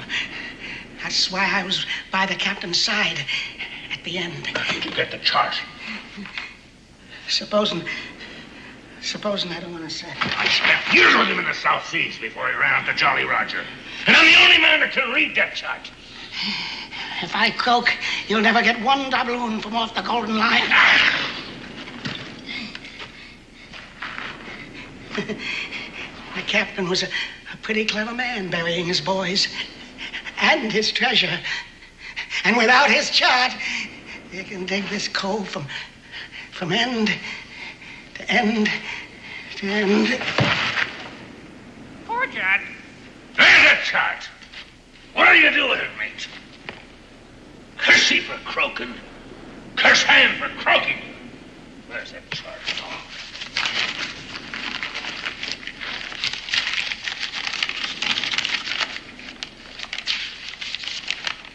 Enlistment papers in His Majesty's Navy? Now, what'd he keep these for unless he wanted to be hung for desertion? He'll haul the bloke. I never knew the old buzzard was married. Nancy May, that's a pretty name for a wife. It's on him somewhere, I know that.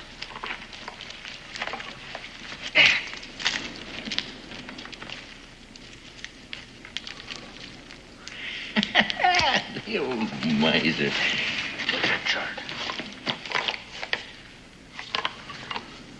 My diary!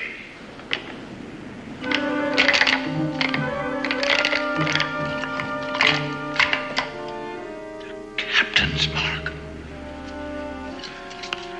The Golden Lion, the ship's longboat, the Pearl itself, and the captain holding a trident.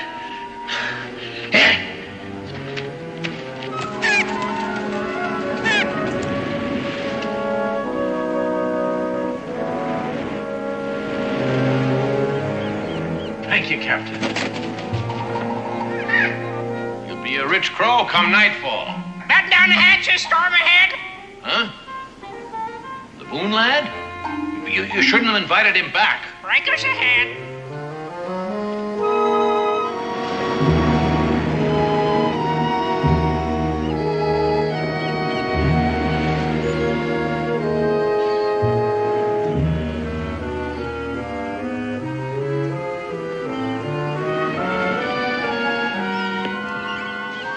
That's it, hand. Come a little closer. Want to miss you. It's a true shipmate.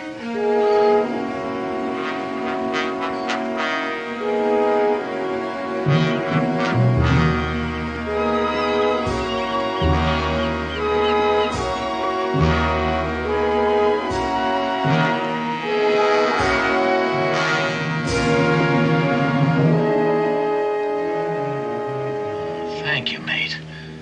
I thought she was alone. Gotta think this out. It isn't as if we were in plain view for them to see. Judd couldn't find us, and he knew where to look. But if they are lucky, you whisk this away whilst I make a deal with Hand. And if I can't, well, the good Lord made the two of us smarter than the three of them. And that's in our favor. Where could that Judd have got to? Either he stopped bleeding or it don't show on these rocks. I don't like this place. Why'd he come here? This be Black Cove, dummy. Treasure's buried hereabouts. I ain't dumb. Don't call me dummy!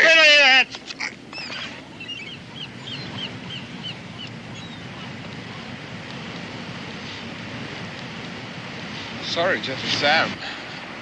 Why, you was there as much as me. Maybe more, eh? The Perro stood right off that point. Up in the rigging I was, keeping an eye on the captain's launch.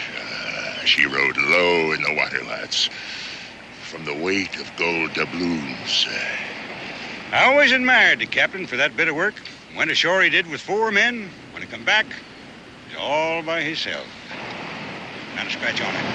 And the captain's gone. The riches of the Golden Lion are ours. Aye. After we get the captain's map away from Judd. Now, he's got to be hiding underfoot someplace. Might be held up in a cave.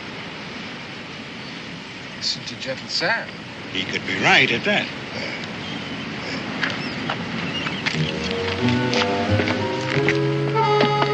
Now, the second I give the sign, you get it out of here. Aye, aye, sir.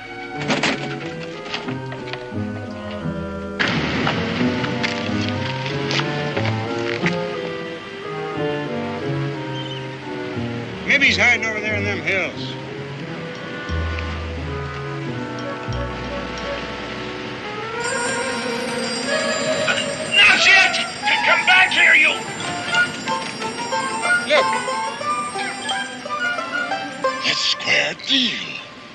Will Scataway ain't far away. Will Scataway and Judd are in cahoots. That's why Judd come running here. Which way that bird come from? Out of the rocks below.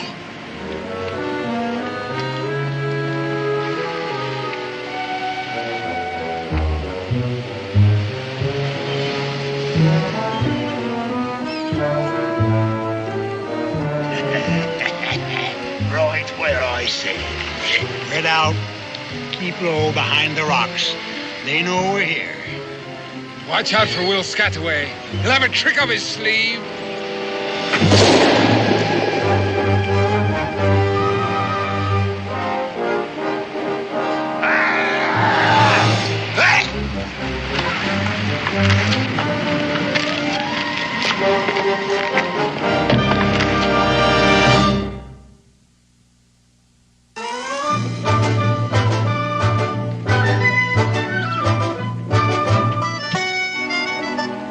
Becky, what is all of this? Well, the plow is the one you ordered for the Jimsons the day we arrived in Phoebus. Here's the bill of lading. The rest, I guess, was delivered with the plow. Madras cloth, licensed by the East India Company, delivered to Rebecca Boone at the sign of the Dolphin? I needed it. I suppose we couldn't have made the trip without this fancy plate. Oh, Dan, I'm so tired of our wooden ones. I'm even afraid to try to read this Chinese writing. I fancy it says tea. Cincinnatus hasn't had an ounce since spring, and everybody needed it. I can think of one person who doesn't need it. Oh, I'm not riled at you, Becky, but... Thank you very much. Dan, I'm rewrapping these smaller parcels to make it easier for you to pack them. Oh, that's very nice. Doesn't make the wagon any bigger. You know, by the time I've piled all this on top of that, it's going to make this wagon so top-heavy. What are we going to do? Go down to the smithy and get a bigger wagon. Pa! Ma! You'll never guess. You bought something with your newly minted silver crown. No, a crow took it. A what? A crow. He flew into my room and traded me for it. Well, I reckon you've seen the last of your coin. Oh, no, sir. I followed him. He had a gold chain around his neck. A crow with a gold chain? Pure, solid gold. Square Deal's his name, and a deal's his motto. He can talk. He lives down by the ocean in a little cave. Well, I always thought he was a parrot. I think he's a pirate. If you use that sort of language. Buccaneers plied her. Oh, Israel. His best shipmate was named Israel, too. But he ended up climbing the king's rope. What? They hung him. Daniel. I'll talk to him when I get back. We're leaving tomorrow, I hope. And high time. Pa didn't believe me. That's because you exaggerate. And you went to the docks without breakfast after I told you. No, ma'am. Just come with me right now and I'll prove it. Right now, you're going upstairs and you're to comb your hair and wash your face. And then you're going downstairs and apologize to Mrs. Browning for being late. And then you're going to ask her to please feed you. But, Ma, won't you please listen? Did you hear me? Yes, ma'am.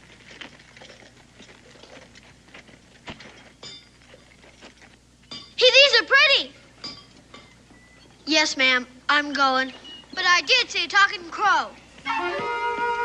Oh, heavens to Betsy. Talking crows. Gold chains. Pirates.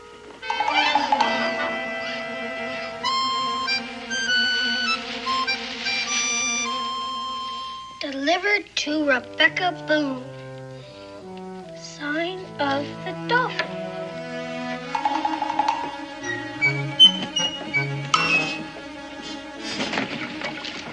Hi. Ahoy, mate.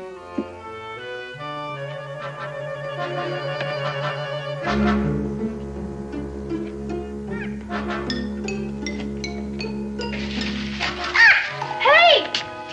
Hey! If you don't take something back, it won't be a deal, will it? A deal's a deal, mister.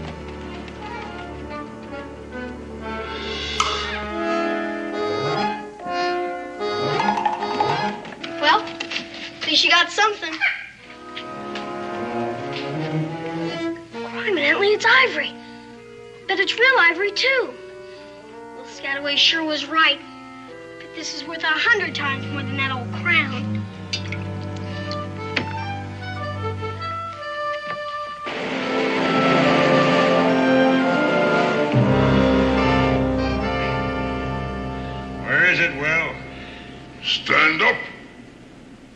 What'd you do with it? I don't know what you're talking about. Next, I suppose you'd be saying you don't know Judd neither, right? I knew Judd, Gentle Sam. See, I might have admitted I did. Why shouldn't he? It don't do us no good, and besides, we know he knew Judd. Hey, that's right. We were all shipmates on the Peril, weren't we? Hey, stand up!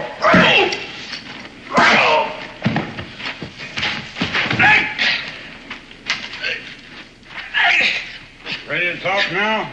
Huh? What about? This is your last chance, Will. Where's the map the captain drew to the treasure? I never knew the captain drew a map to the treasure. Why don't you shoot him? Let him say goodbye to his last chance of getting the treasure. Always a trick up your sleeve, eh?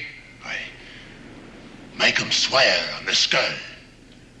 What's the use? He'd lie. Would you lie on the skull?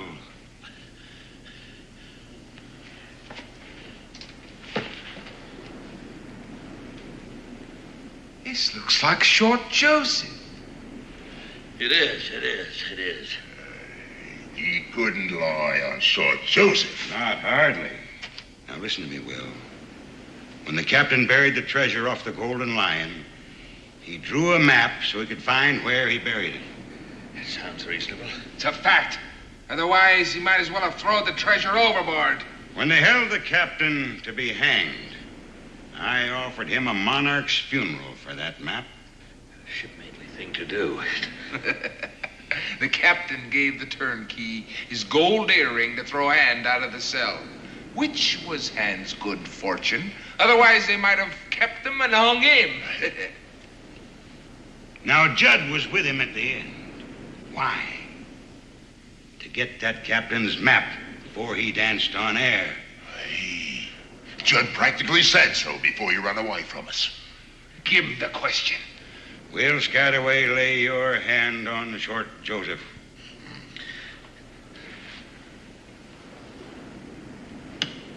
Where is the map the captain drew to the treasure? I swear on Short Joseph, I never knew the captain drew such a map. And I never saw such on paper or parchment. He lied. He lied on Short Joseph.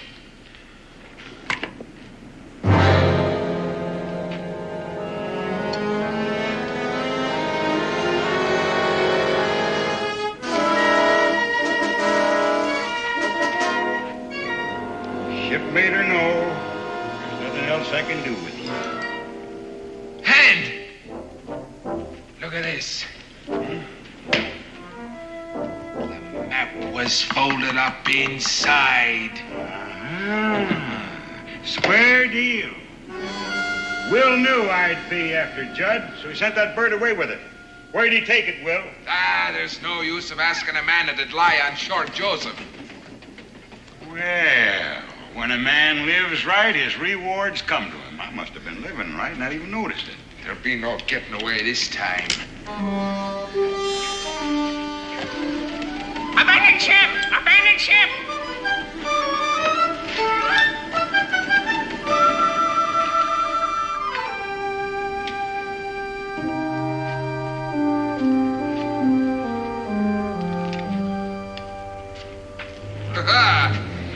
Will's in cahoots with a female. Female name of Rebecca Boone. Will, you always did have a way with the fair sex, you did. Fair women and black crows strive to please me. Well, they strive too hard this time. Oh! She wanted you to know she got your Billy Doo. Now, we know where we can put our hands on her, and I got ways of making female women talk. Females don't stand up to me the way Will does. You want me to kill him? No, tie him up.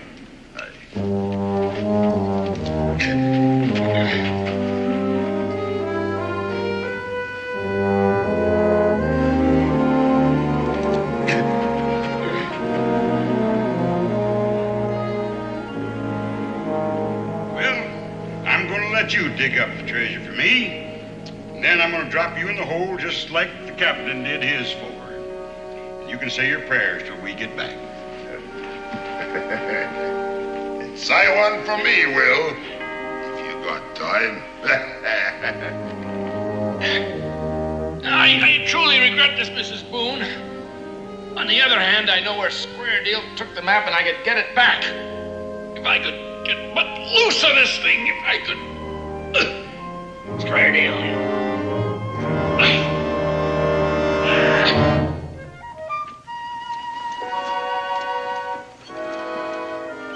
But it is real ivory, huh, Ma? It most certainly is, and the finest example of scrimshaw carving I've ever seen.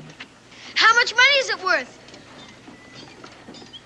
Israel Boone, you look me in the eye and tell me to whom this valuable ornament belongs.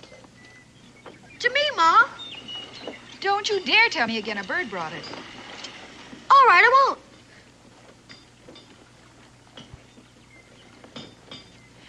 Do you know where it came from? Well, I got an idea. Israel. Yes, ma'am. Yes, I do. Then you march right back with it. But a deal's a deal, Ma. Will Scataway said so himself. He said it would be mine to keep. I don't know Will Scataway, but I do know right from wrong, and I expect you to know the same. Now march. Yes, ma'am. But what if Will Scataway says a deal's a deal, and it belongs to me? We'll face that when we come to it. Now go along. And you come back right afterwards, you hear?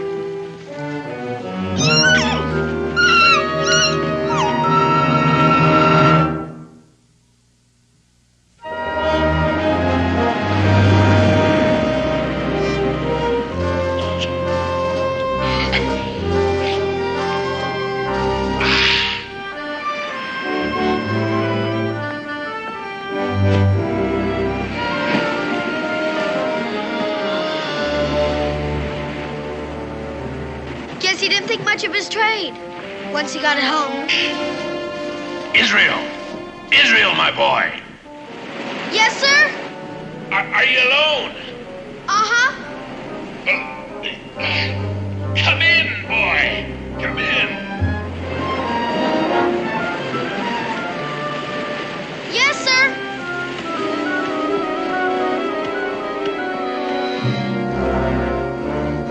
What happened here? What do you got in the barrel? Don't ask questions, son. Just try and loosen me, will you? Yes, sir. I don't think I can do it. When a man from the peril ties a knot, son, that knot is tied. Buccaneers attack you? You may call them pirates with me blessings. Try cutting me loose. No. The blade is over there. Over there. Be quick.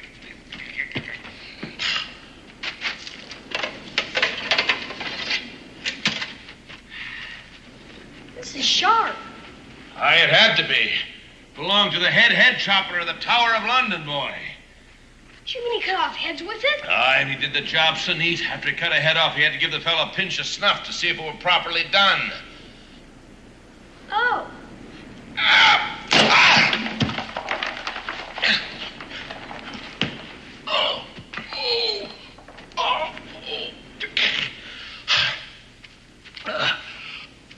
Are you in pain, Mr. Scataway?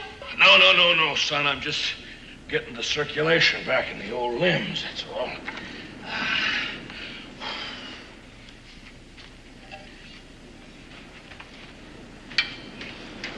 Think them pirates will come back? As sure as the good Lord and made little green apples. This time, I tell you, we're gonna have a few surprises, and wait for them. I'll ask my pa to help you. I'm sure that's meant in a friendly way, my boy. Any pirate he meets up with will be in bad trouble. Well, I'm sure of that. You remember what I told you? I remember everything you said. We're shipmates to the end. Well, that's a solemn prophecy come true because you proved yourself to be a true shipmate. Thank you, sir. You saved this old man's life, and I'll be thanking you when it ebbs out to sea for the last time, my boy.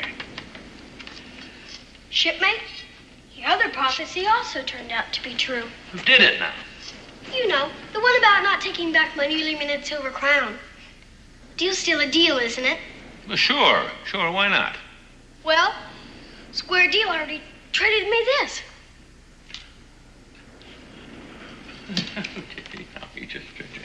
My mother said I must take it back. Well, I'm sure. Sentiment of noble womanhood. Your mother's a fine. I know that. I really do know that. She just wouldn't believe me when I tried to tell her that a deal's a deal. I think she would if you told her. I said, if you just explained... I heard, Israel. I heard, son. Maybe some other time. Yeah, maybe some other time. Sure, why not?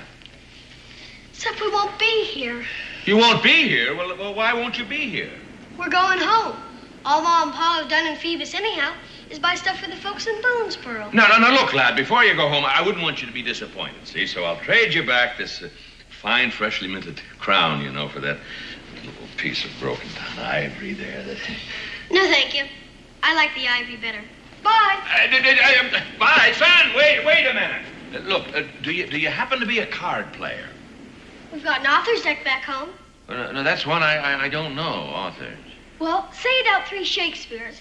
No, that's not what I mean. You see what I mean? I tell you what, you set up the barrel, pull up a seat, I'll get the cards. Okay.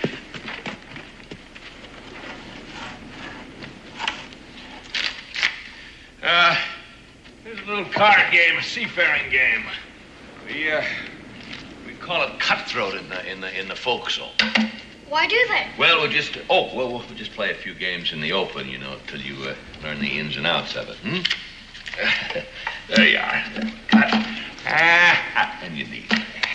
What a mess! What a mess!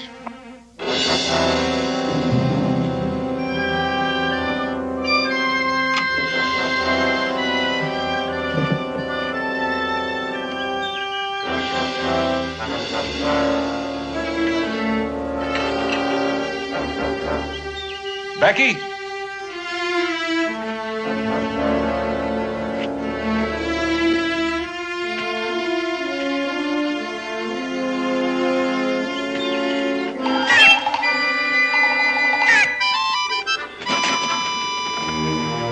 Becky! Israel!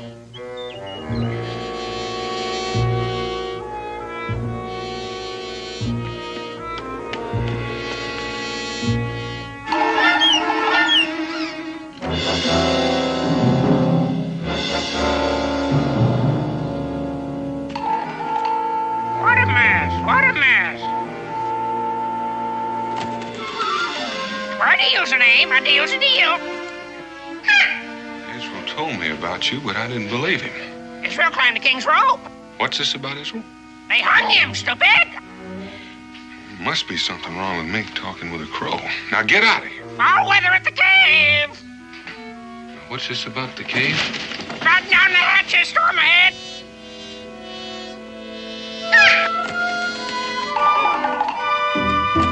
Now hold on a minute. Wait a minute, will you?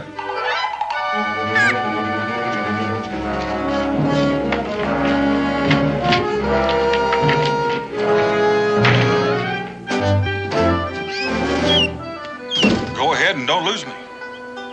A deal's a deal.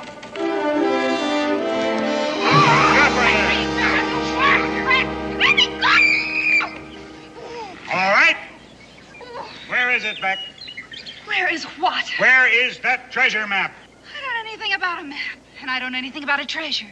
And I think you've been listening to too many sailor stories. Hey, maybe I should wallop her, eh? In a minute.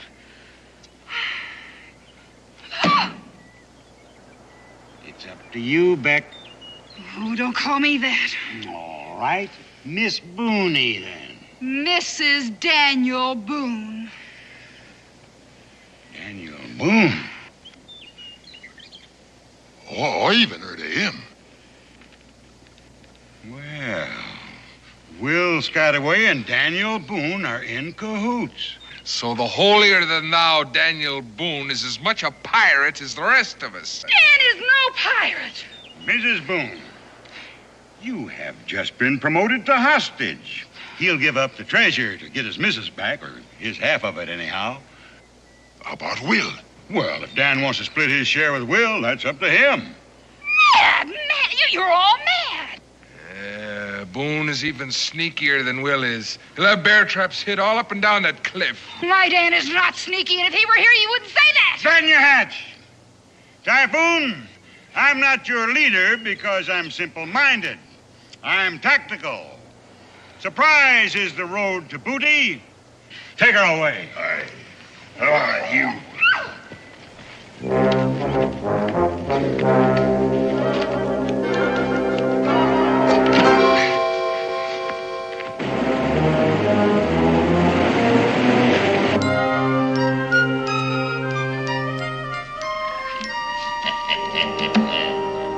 I win again, even with the cards face down. You were born to this game, Israel. Let's make it interesting. It is interesting.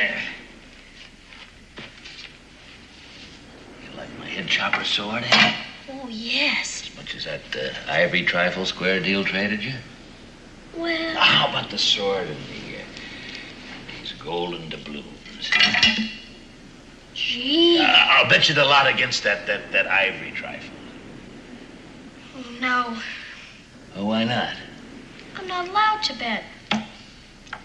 There's no more time for compassion. Time for what? Just look at the sword and the doubloons. They are interesting. I've got no more character. I'm getting old. Well, now, you may not get any older. Pa! Outside. Now, where's my wife?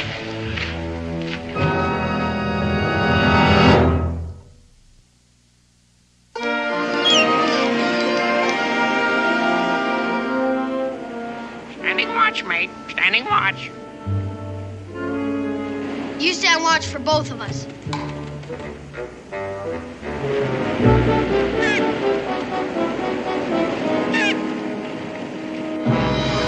Now, I ask you a question. Where's my wife? Well, I have a shrewd idea who took her, and it wasn't me. Was it them pirates? Yeah, my shipmates from aboard the old Peril. Then there really was a peril. Hand was a third mate. Ferocious and cunning man. And if I know him, he'll be coming back here. But what did they want with Ma? Well, son, you might as well know soon as late. It was my doing. Otherwise, old Will would be a dead man. Just tell it. Well, if the young sprout will... If I could just have the scrimshaw carving, if I... Israel? This is what Hand wants, only don't know what it is. Then how can he want it? Well, if I could step past without getting a hole in me gizzard, I'd...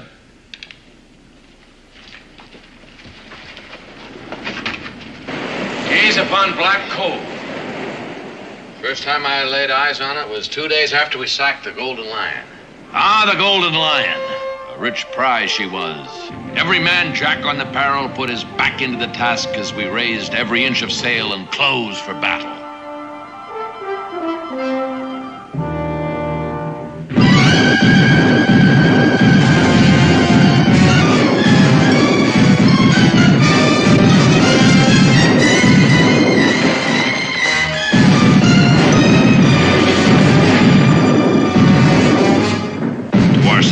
She gave as good as she took.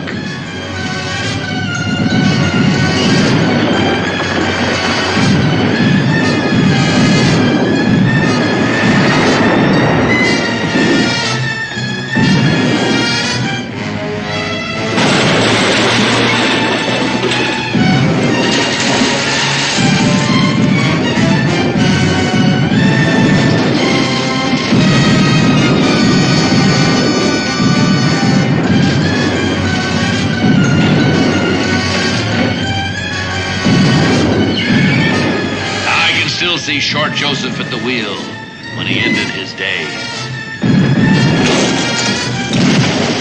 Fire and cannonball were everywhere. Still, the Golden Lion was no match for the skill and daring of the men of the Peril. It was only a matter of time till the crew of that prize ship lay dead on her decks. Dead to a man. We got her treasure aboard. But we were sore hurt. We barely managed to limp into this cove and beach her for repairs. That ship brought us fame and it brought us trouble. A ship of war was at our heels and we hid there. Set out to sea with the treasure in our holds. Well, His Majesty has ropes enough. Bury it, the captain said. Sounds reasonable. He was a reasonable man. Well, he buried the treasure, and we set safely out to sea. And from that day on, every man Jack thought the treasure was his own. And day after day, they kept searching for the parchment map. And day after day, the captain, as if he didn't know what they was up to, he sat scribing his scrimshaw. And only I knew what it was. And this is the chart of the place where the treasure's buried. Aye, clear as print to those who can read it, and I can read it. But where are the letters? Letters are for educated people. Gypsy knots. Signs that thieves leave on walls. And secrets Jack Tar scribes on a whale's tooth. They shout out loud to me. Is that the Peril? Yes, it's anchored in the deep, can't you see? And there's the captain's longboat. And the stone lion guarding the treasure. You mean that rock is supposed to be a lion? Yeah, you gotta use your imagination. Number 14 on the ship. Does that mean the number of paces? Aye, to old Neptune's trident. And old Neptune's trident is where the treasure's buried. Well, that's what the captain would hope he'd think, see. And you'd dig and dig and dig till you're old and gray, and you'd find nary a farthing. Look. Look there. Look out there. Trident shows the opening. Even more now. Look here. The center time's a compass, pointing true to the North Star. Now, the outer rim's a path to follow, moving by the clock, as every sailor this side of the equator knows. North by the star, northwest by north, due east. Hey, your father made a fine sailor, Israel. The North Star's over the woods, too. Due east. That brings us out just above the high tide line. South. Circling southeast. Due south to a point just level with the opening in the rock. With your 2 feet standing on your own 50,000 golden doubloons. My golden doubloons. He's dividing the treasure with us, Pa.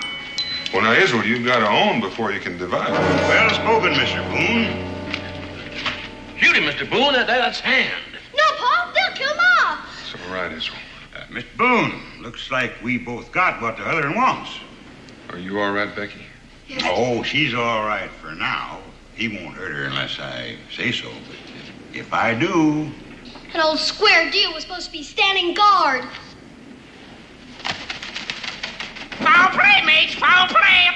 Breakers ahead, breakers ahead. Mr. Boone, I got a deal for you. What kind of deal? I get the treasure map. You get Mrs. Boone. It's a deal. Well, I reckon I agree, especially when there's nothing I can do about it. Well, you ain't gonna give him the treasure. Let me have the chart. But you can't trust it. 1 minute after he gets his hands on it, he's just gonna... Stay put. The captain come to life again. Why, he'd have killed us both, Will, without turning a hair. I admire that in a man. Scataway. Yeah, well, I must have dropped it in... Hand it over. What's that? What are you up to? You've seen it before, haven't you?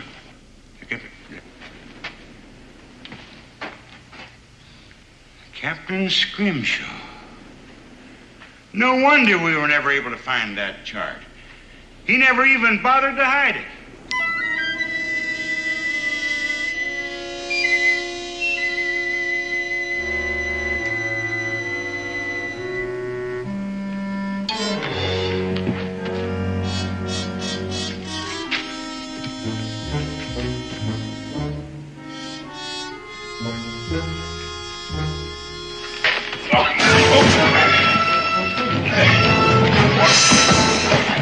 All hands on deck, all hands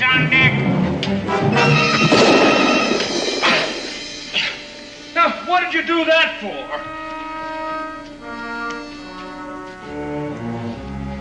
Farewell to the treasure. Looks like we're going to have quite a hanging. Climb the king's row! I ain't hanging for nothing. Neither.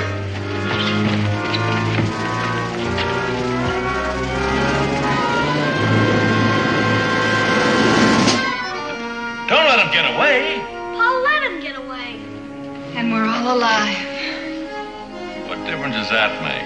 Treasure's gone. Where is it, though? Let me see. North with a star. Northwest by north. Due east. Paul remembers the whole thing. Oh, glory be, son. Come on, come on. My figuring's right. It should be just about there in those rocks. We're rich. 3 cheers, we're rich. Hooray! I'm afraid not, son. At least the owner of the Golden Lion will get their money back. I know Lloyd's of London will be pleased about that.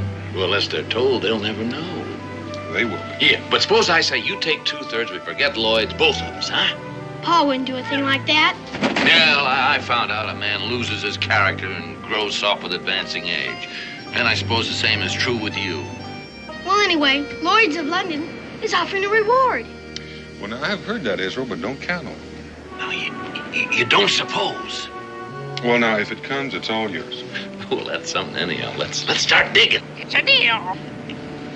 Hey!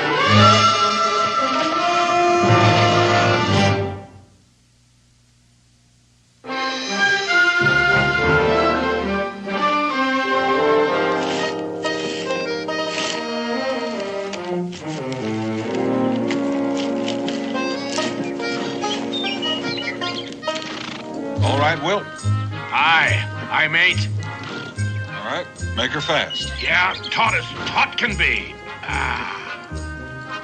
There we are. Ship shape. Oh, no, Becky. But these are our things, Dan. Slack her off, Will. All right. Stand by to receive aboard. Becky, you're going to have to drive. Will and I'll have to walk alongside to steady it. Yeah, if we run into rough weather, we can throw out a sea anchor. Come on, boy. Square deal. Fly with me. Oh, you have no principles. Yes, a deal's a deal. All right, move out, Becky. Yep. Well, after you visit the Boonesboro, you're going to go back to sea? Well, we haven't made up our minds. Buccaneering's pretty played out as a trade. Well, you can get some money from Lloyd's. You could buy a store in Boonesboro. Afraid I wasn't cut out to be a storekeeper, mate. Oh, I don't know, Will. A retired buccaneer with a talking crow for a partner? Well, Deal's a deal.